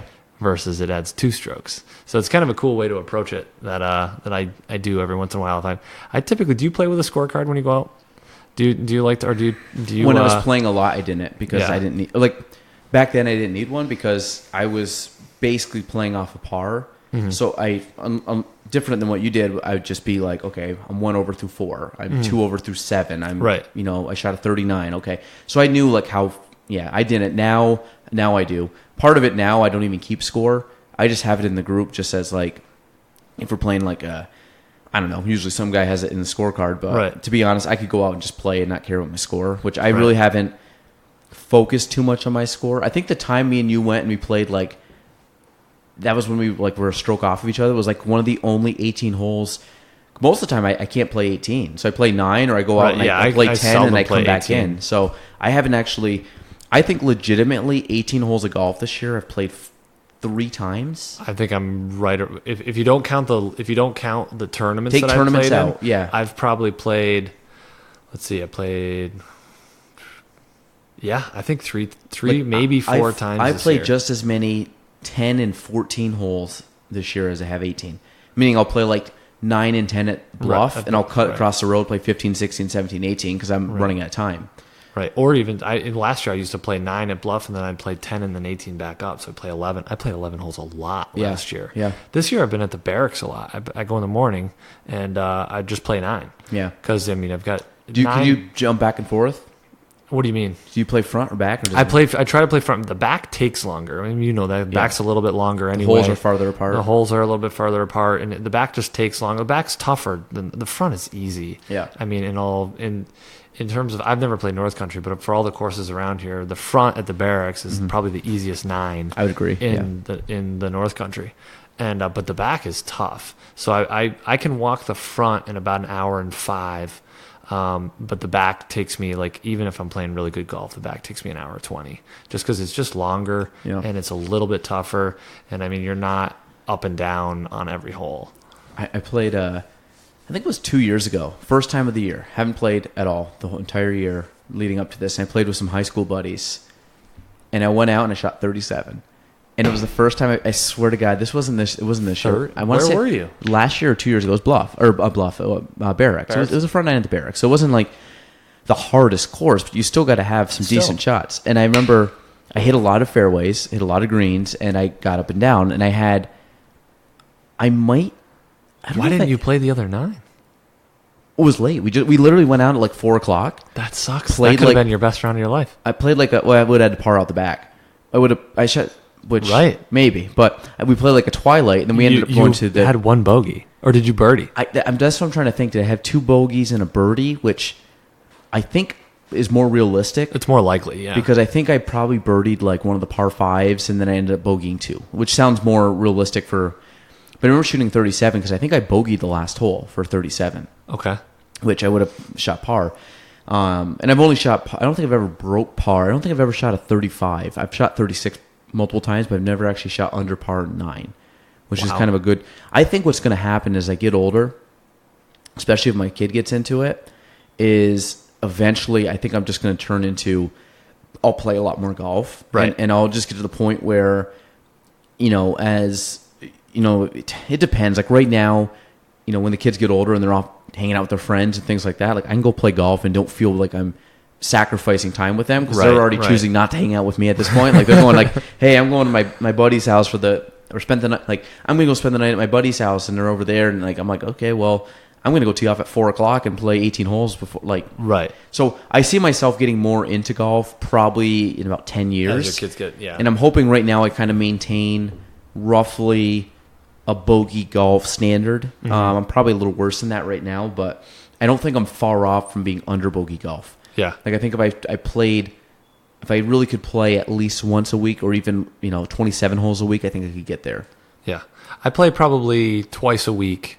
And I would say, because I only play 9, so I don't have really a good idea of where I'm at, but I think I'm just under bogey golf. Like if you were to average out my year. If you and I played all year, you would have me by a few strokes. I think if we averaged out. Because I think you're just under. I would probably say my average right now is like a 45 to probably Yeah, I'd say mine's like 43, 44. Yeah. 43 to 44 right now. Because Yeah. I've sprinkled in.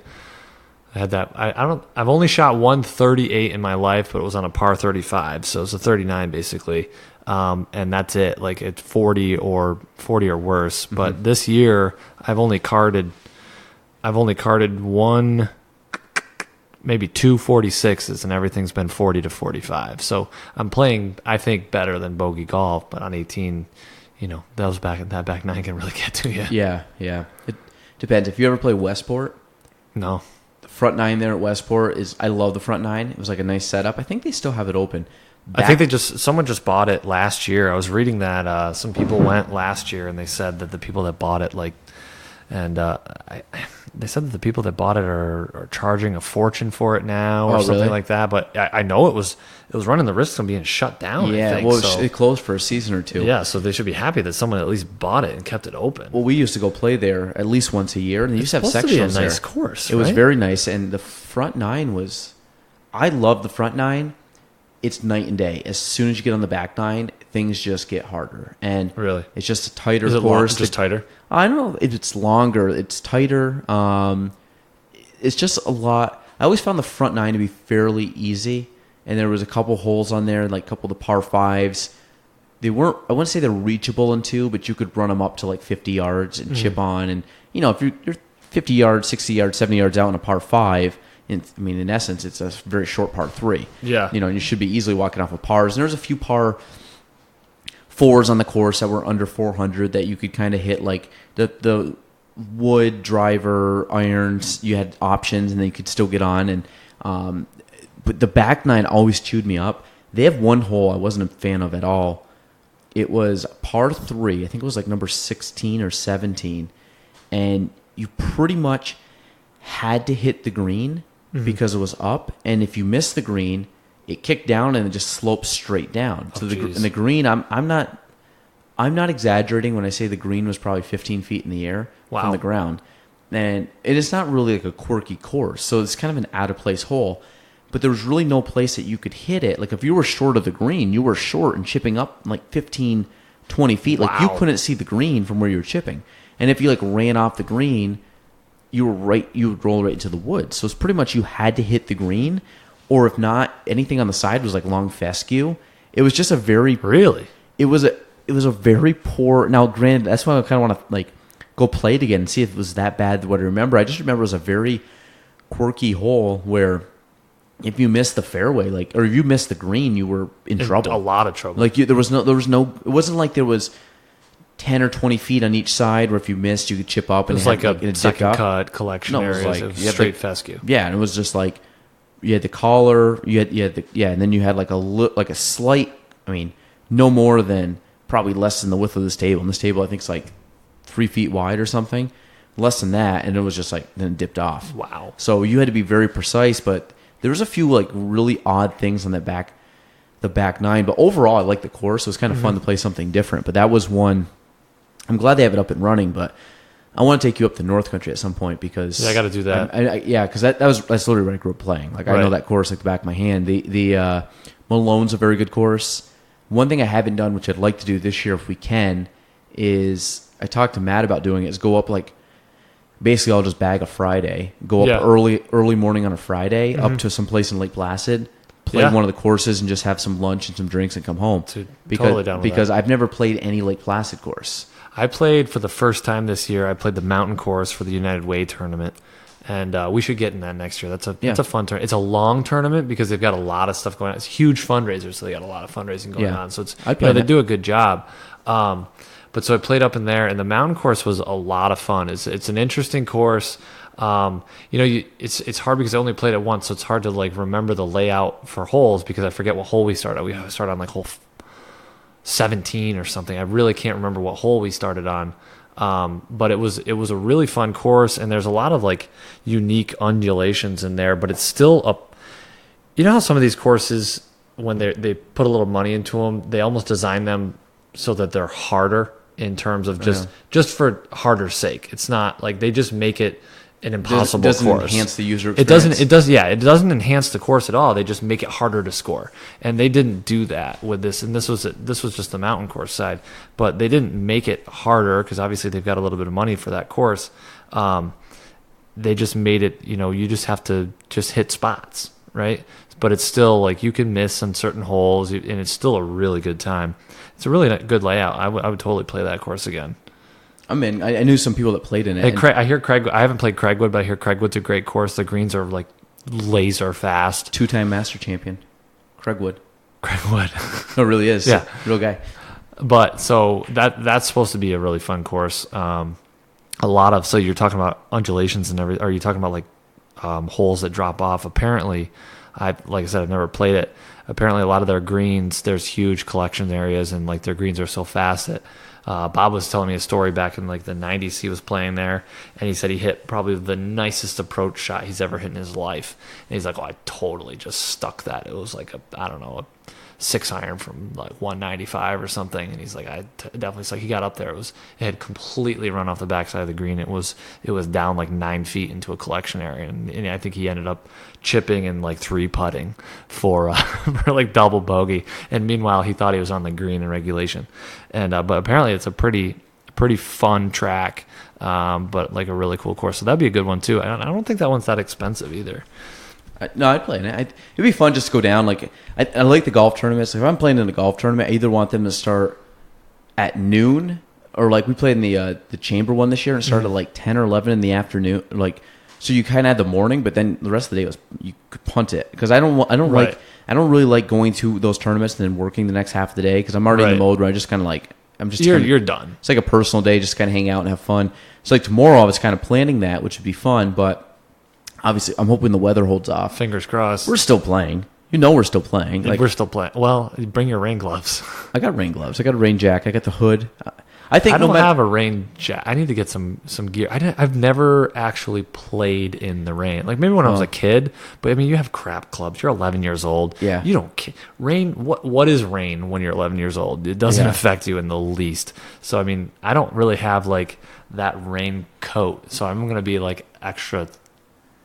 Just bring extra layers. You can change every few holes. No, I'm looking forward to it. I mean, whatever. I'll probably just still play, like kind of like the last time. Like I'll just keep going, because last time was so much fun. We had a blast, and I think we should if we get back in that tournament next year, which we should. Right.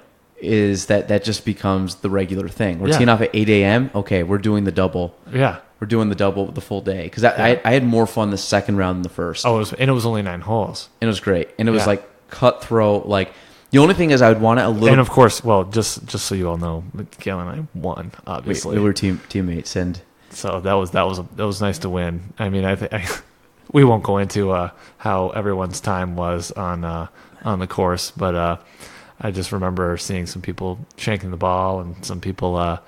I tell you what, Craig had a drive. Craig had some booming drives on those 9 holes that we played.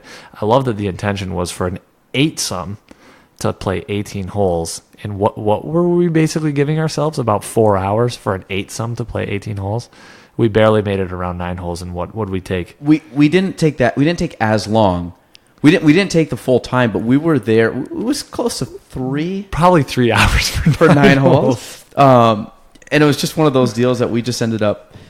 I don't know what we were doing. Like why it took so long. I mean, I know why we took so long, but it was a lot of. I feel like we played like the actual pace of play was fine. Was fast. But I think it was just the for some odd reason, it was just the between shots, between holes. We took forever. Yeah, we I don't know. We had a blast though. I would have had that not taken as long. I was game to play another 9. Oh yeah, absolutely. But it was what 5 something. It was late. It was just one of those like we should probably just like go eat and get back to our families because we got kicked off the course. Well, we got kicked out of the reception thing. The reception. Oh yeah, because we're like, well, let's go finish a drink. We're like, no, we got the 1980, the class of 1985 Plattsburgh. I don't know what it was. No, it was older than that. Yeah, no, 1960s, it was like 1970s. No, it wasn't even. So I found out later it was a. I don't know if they call them classes, but it was basically a bunch of old Air Force guys from a certain. I'm not military, so I don't really know this battalion or whatever you describe it. So that were here on like some sort of anniversary. So it was actually a pretty cool thing. A bunch of guys that used to be on the base. How cool was it though? And they still have them up at the barracks. We play 18 in the tournament, and the course is just set up normally. And then I'll call it the turn. We make the turn to go back out at 1, and we're hitting our approach shot, and we look at the green and we just go, is that an American flag? They had replaced every single one of the pin flags with American flags.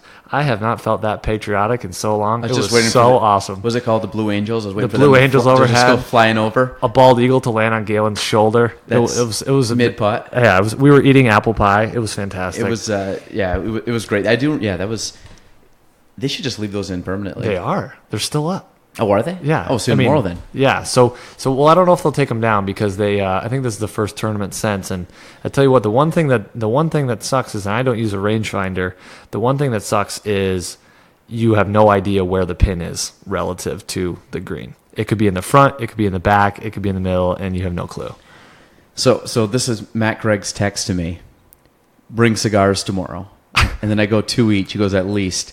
Then we had a few more things about Phil hits bombs. And he goes, bomb squad coming to town. And I go pumped. And the last thing he texts me, just got some bird dog shorts for the tournament. So excited. So our good friend Matt is one of those guys, in his own words, brings 10% golf, 90% fun. And that is accurate beyond belief. Yeah. I couldn't put, if anything, he's probably given himself too much on the golf aspect of it. It might be more like a 70-93, but that's it. That's all you need in one of those. But the last time we played just well enough that we all did. We shot a very good score. We did. I was excited because I've only won one golf tournament ever, and we shot like 13 under. Legitimately, and this one we shot 9 under. Yeah, and that's, to be honest, we probably for us used to shoot 9 under was as a threesome. Sorry, Matt, you were driving the cart. We pretty much shot 9 under as a threesome because I think Matt, he had that chip on 13 on the back. He had that chip that was pretty good. You know that, what is that? They used to have the tree in the middle of the hole, and they took the tree out, the tree in the middle of the fairway. Oh, they took the tree out. He did. And we were on the right side. He had that chip that. But he put us on the front, right? Because wasn't that also? We were front. We were. No, front you're right. He was on the right side. He chipped us up, and he was the best chip. But we got up and down for par. But we did get up and down. So I always look at that. Could we have gotten up and down from one of the other two options? It's fair. Maybe. Okay, so we'll give Matt. He contributed a little bit, but it wasn't on a birdie hole. Yeah, but that's all right. We still love him. I mean, certain people had natural eagles during the game, but yeah. I don't know who that was. That was you can give yourself a little plug right so now. So we're on. Well, I wish it was the hardest hole at the barracks, but it happens to be the easiest par 5 at the barracks, and so it was number 8 coming back into the clubhouse. Number 8, and then so we hit my drive. We picked my drive.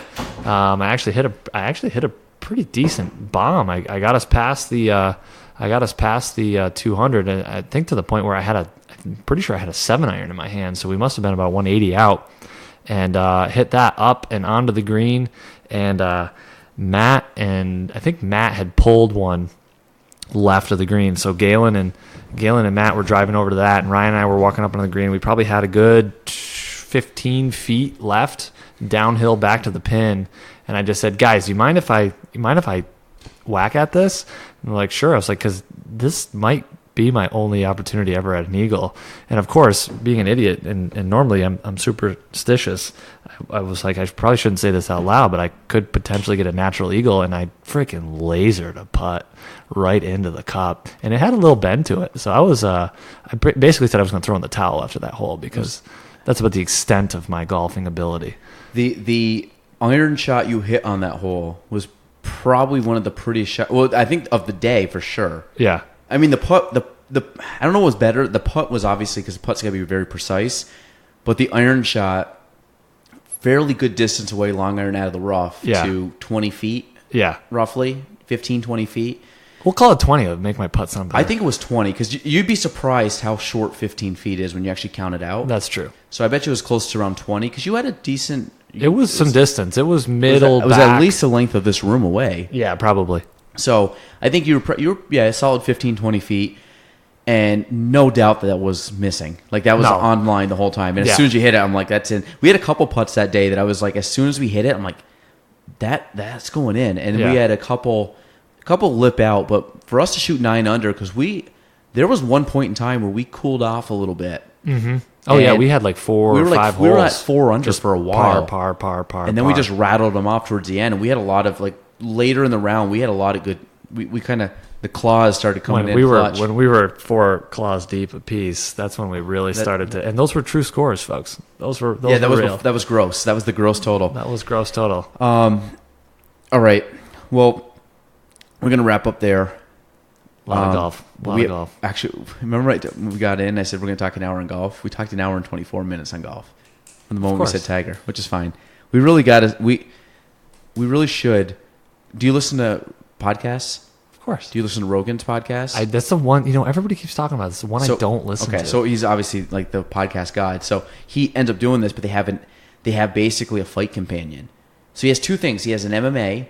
Okay. He has MMA where he has his podcast. He has an MMA thing.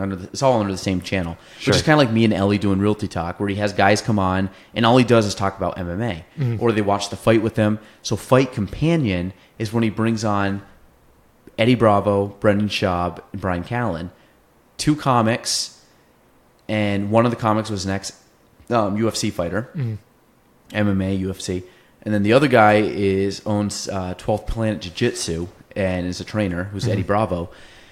And so basically you have comics and guys that like fighting all get in a room. They just sit there. They watch the fights live, talk on a podcast, and every once in a while they're talking about nothing. All of a sudden they'll be like, oh, and they'll start like yelling at the screen because they're watching. He's got him. He's got to tap. And he's like yelling. They're like yelling at the screen. And all of a sudden they'll be like, yeah, so did you try out the new turbo Porsche G whatever? And then they just go back into whatever they're talking about. Right. We could do the same thing, but with golf. That'd be great. And what would be even better? It's a live watch. Is like, I don't know if I'd do this because this is kind of like I don't talk to anybody and I sit around, I want to focus, but like the back 9 at the Masters kind of thing, or like Masters Sunday where you just literally watch the tournament and you just have guys around the mic and we just have it playing and we just watch the play-by-play. We talk about whatever and we're just kind of watching it, and then we'll like start commenting on the thing. Yeah. And you could turn it into not Fight Companion, but like the foursome, the foursome or something. Yeah. Have those 4 guys just talk, be like me, you, Ryan, and like maybe Matt. We just sit there and talk golf. Yeah. That would be fun. I would love that. And it would just be kind of like we do it a few times a year. Not every time, but you get together, maybe 3-4 times a year and you do like a golf. Do the majors. Yeah, you do like the majors. Yeah. And maybe not the Masters because I know that's a big deal for you, but I'm talking. But I'm open to it. So you have one major you could watch for the rest of your life. Which one is it? Masters. Yeah. Followed by the U.S. Open, followed by the British, followed by the PGA. I'd say the only thing I'd switch the U.S. and the British. I like the Open a little bit more. I just like, I don't know, something about the history and the old feel. I'm a big U.S. Open guy. I'm a big U.S. Open. I've been to more U.S. Opens than any tournament. So right. I'm big into that. See, that's the one thing I haven't done is go to a pro event. I need to go. This is the other thing. We should go next year to Hartford. Connecticut? For the Travers. Okay. Yep. Or Travelers. not Travelers. Travelers is the horse race. Travelers. We go down, drive down on a Friday. Can we play? Do they have a second track there? I don't know, but you could. What I think you do is you drive down on a Friday, play a round of golf. Yep. Somewhere, skip it, go spend the night, wake up, spend all Saturday, hang out Saturday night, spend the night, watch golf. Just get a house. And then, you get an Airbnb, and then you leave after the tournament it's a 4-hour drive to Hartford. You leave at like 6, 7 o'clock, you're home by 11, 12 o'clock max. Perfect. But you do the whole weekend, and you spend Friday playing golf, and then the other thing you can do too, honestly, is get up Saturday morning, go play, and then get to the course, because the leaders don't tee off till 2 anyways. Right. If you don't really care, just go golf in the morning, get to the course around noon, 1 o'clock, and you could actually really play two rounds of golf plus 2 professional rounds of golf, and then that'd be awesome. And it happens in June, right after the U.S. Open. Yeah, because they moved it up, right?